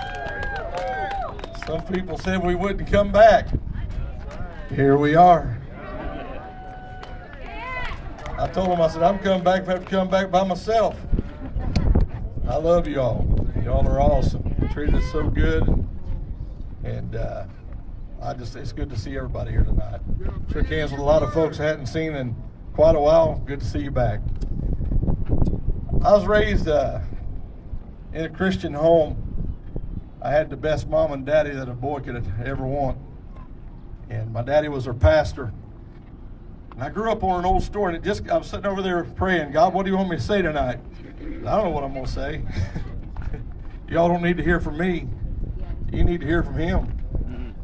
And I was sitting over there, and I just got a thought. Raised on an old story that many of you may know, there's this little boy, he's out watching his father's sheep. Little ruddy complected teenage boy. His name was David. Everybody that knew David at that time, they just thought he was just Jesse's boy, you know, the youngest of the flock. Nobody knew what kind of heart beat inside of that young man. Bear came out one day, tried to take his father's sheep. And something rose up in him, and he said, that's my daddy's sheep. He killed it. A lion came out, tried to steal one of the sheep. He said, killed it. See, that's just a story. Santa, that's just a story. No, that really happened. Because with my God, all things are possible. You're still looking at it from a man's point of view. I'm looking at it from heaven's point of view. So one day his daddy gave him some cheese and some meat and some bread and sent him down to the front of the battle. This great Philistine army had came up against the children of Israel, trying to overthrow their government, take them into slavery. Here comes this little boy. Everybody thought there goes a little boy with some cheese and some bread, some meat. That's all. Oh, he had more than that. He had a heart. He had a heart that had already been in battle that nobody else had seen. And he was taking it up to the front. Some of you already know where I'm going with this, don't you? Yeah. He walks out there, and there's this big giant. I mean, a giant. Some folks say he's about 9.5 foot tall. He's roaring like a bear. Looks like a lion. He's defying David's God. He's defying David's kingdom. Defying David's army. All these guys he had looked up to all of his life, he's putting them down and slurring them and slandering them. Something began to rise up in that little boy. He said, the Bible says in 1 Samuel 17, verse 26, and David spoke to the men that stood by him, saying, get this, what shall be done to the man that killeth this Philistine? He's just a little boy, probably like these young boys, maybe a little older. He's talking about killing somebody. What's going to be done to the guy that does this? And they told him all the stuff is going to be done. Well, Eliab, his oldest brother, he heard what David was talking about, and he pulls him off to the side, and he begins to rebuke him. You need to shut your mouth. You need to go back home. Y'all get where I'm coming from? Yeah. How many of you drivers out there that are with us tonight? How many of you convoyers out there tonight? Some of your own families told you need to get back home. You need to go back to your job. Go back out there and tend your father's sheep, David. But I like what David says. And David said, what have I now done? What have I done, guys? Is there not a cause? Is there not a cause? Am I out here just running out fuel? Am I out here just wasting my time? I'm asking you, is there not a cause here? If there's not a cause, then I'd go home. But I clearly see a cause that needs men and women of valor and honor to stand up. They're running down my God. You think they're not? Yes, they are. They'd like to padlock every church in America. You know why? Because the church is what's keeping America afloat. And they know that. And they want to destroy the houses of worship across our country. They're coming into our educational systems and teaching our children all kinds of perversion. Is there not a cause? There is a cause. That's why I stand on the back of this trailer tonight. I'm not here just to waste my time. I'm not here just to waste my money. I'm not here just to drive my truck around. I'm here because I see a reason to be here. That's why I'm here.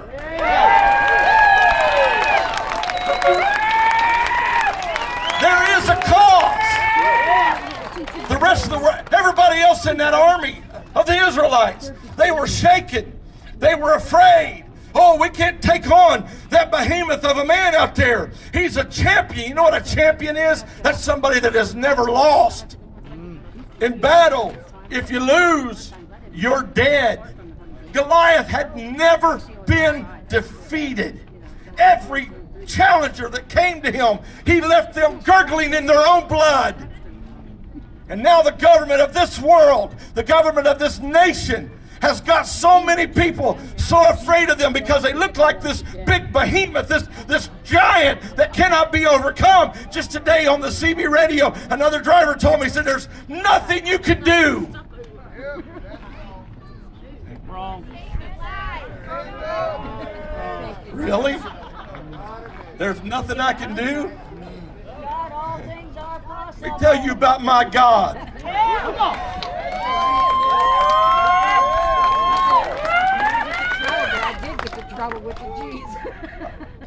I'm just a little old dude standing here with a little water pistol. But I know behind me is an almighty God with a huge cannon of truth pointed right directly at those who would take our freedoms from us. But God says, step out, and I will back you. I'm stepping out here tonight, not as just an individual, not as just one man, but I'm stepping out here by orders of an almighty God that where evil is, I must stand against it. Is there not a cause? Is there not a cause? Don't you see the cause? How can you not see the cause? Are you so blind that you don't see what is going on? We need some men of valor, some men of honor. We need some men to stand up and say, we're no longer afraid of you. Let me tell you how afraid David was of Goliath. The Bible said he walked down to the stream and he picks up 5 smooth stones. He only had one enemy, one Goliath, that's all he had. But Jewish historians tell us, get this, that Goliath had 4 brothers. He said, I'm not just coming after one of them big old boys, I'm coming after all 5 of them.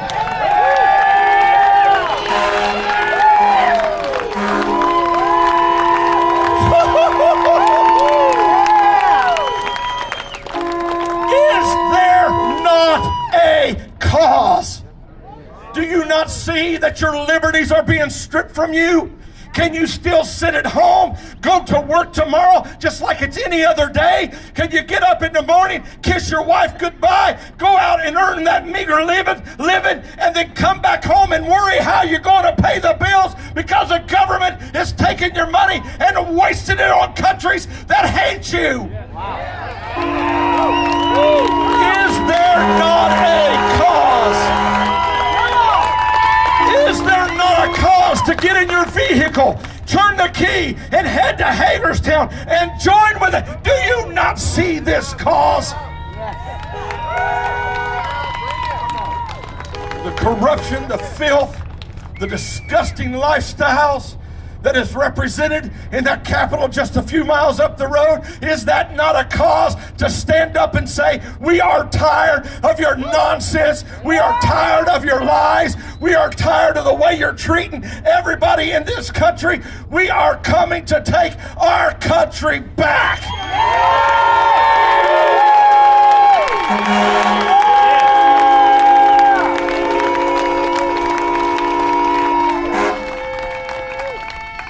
You know, I used to think that our politicians were really intelligent people. I did. I thought, man, they get up and they speak these words, and I'm just an old hillbilly, you know. Those big fancy words and those eloquent speeches, I used to think they were so intelligent.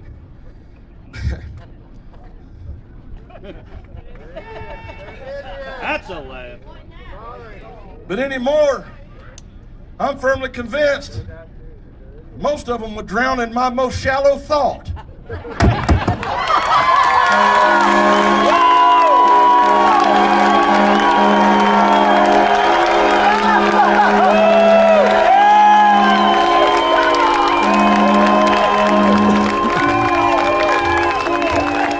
It still works, I think. Does it work? It works. Where was the catcher's mitt at? Just saying. You can't beat that. Listen, y'all, we got one more person to bring up here. If you haven't realized, this earth was not created by little things moving around. That's my opinion. My good book says it. Okay? There weren't things that moved around that created this, that created you and every one of you. If you don't see this movement as a worthy cause, like what was just said, I'm sorry about your future, because I'm here to fight for your future. Every one of you guys out here tonight and watching these live streams, every one of you need to get up and get here like I am. There's so much going on down in that city right now. It's absolute insanity. Absolute insanity. Them little things that you thought moved around, whatever. I get it. God created us.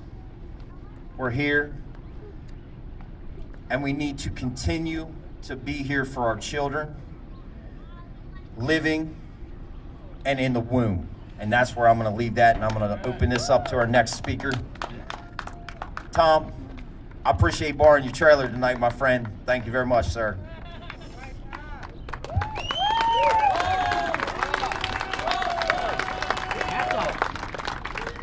All right, I'm gonna get serious now. I've told a lot of y'all, I haven't got to really tell my story. I've been a business owner for many years.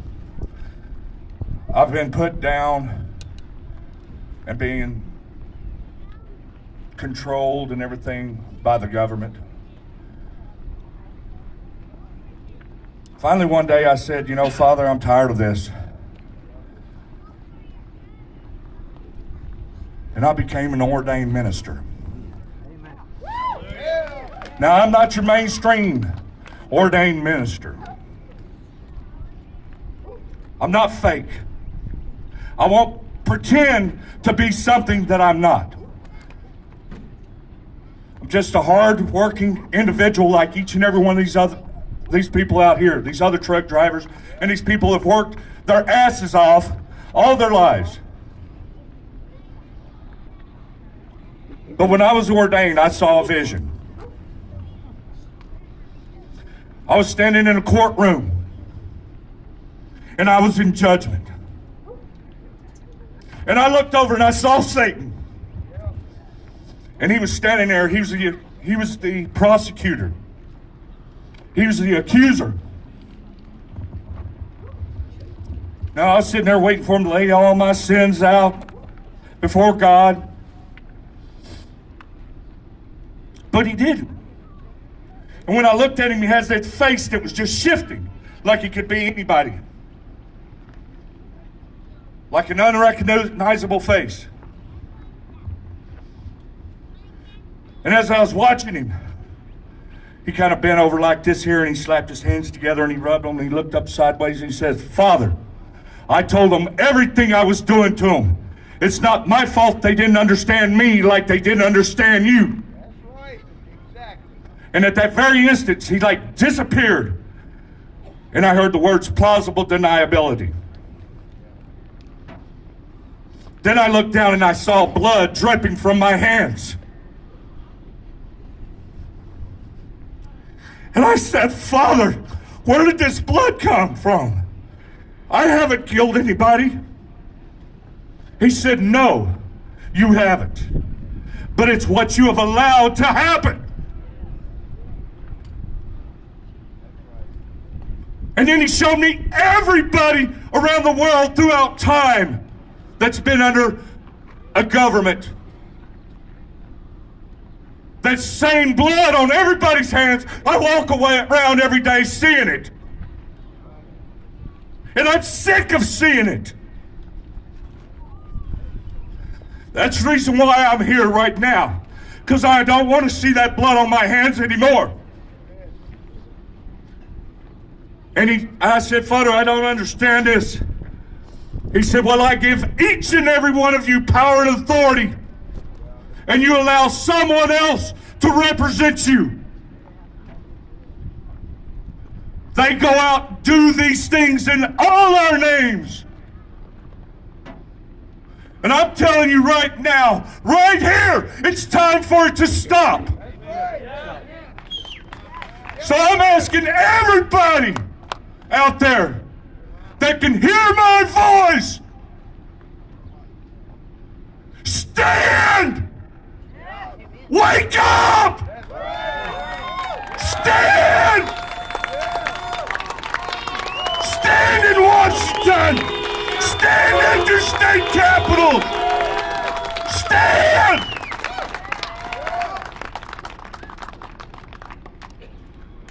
Now I'm going to end this with the Lord's Prayer.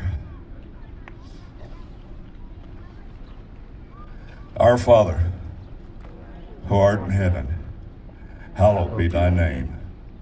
Thy kingdom come, thy will be done, on earth as it is in heaven. Use our daily bread, and forgive us of our trespasses, as we forgive those who trespass against us. Lead us not into temptation, but deliver us from evil.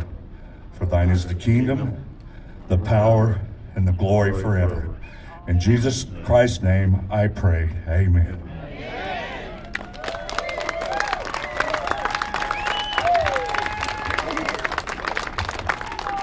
So we got an "and forgot" here. Here we go. Because there's one more thing. See this? There's a stone in there.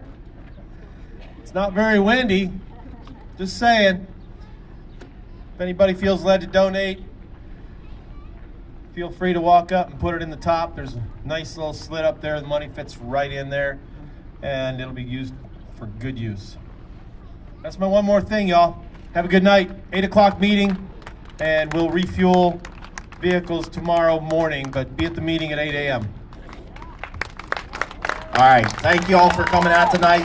Before you all leave, if you guys are interested, over in the other corner over here is the Convention Estates. If you follow Grey Wolf, he's really into that.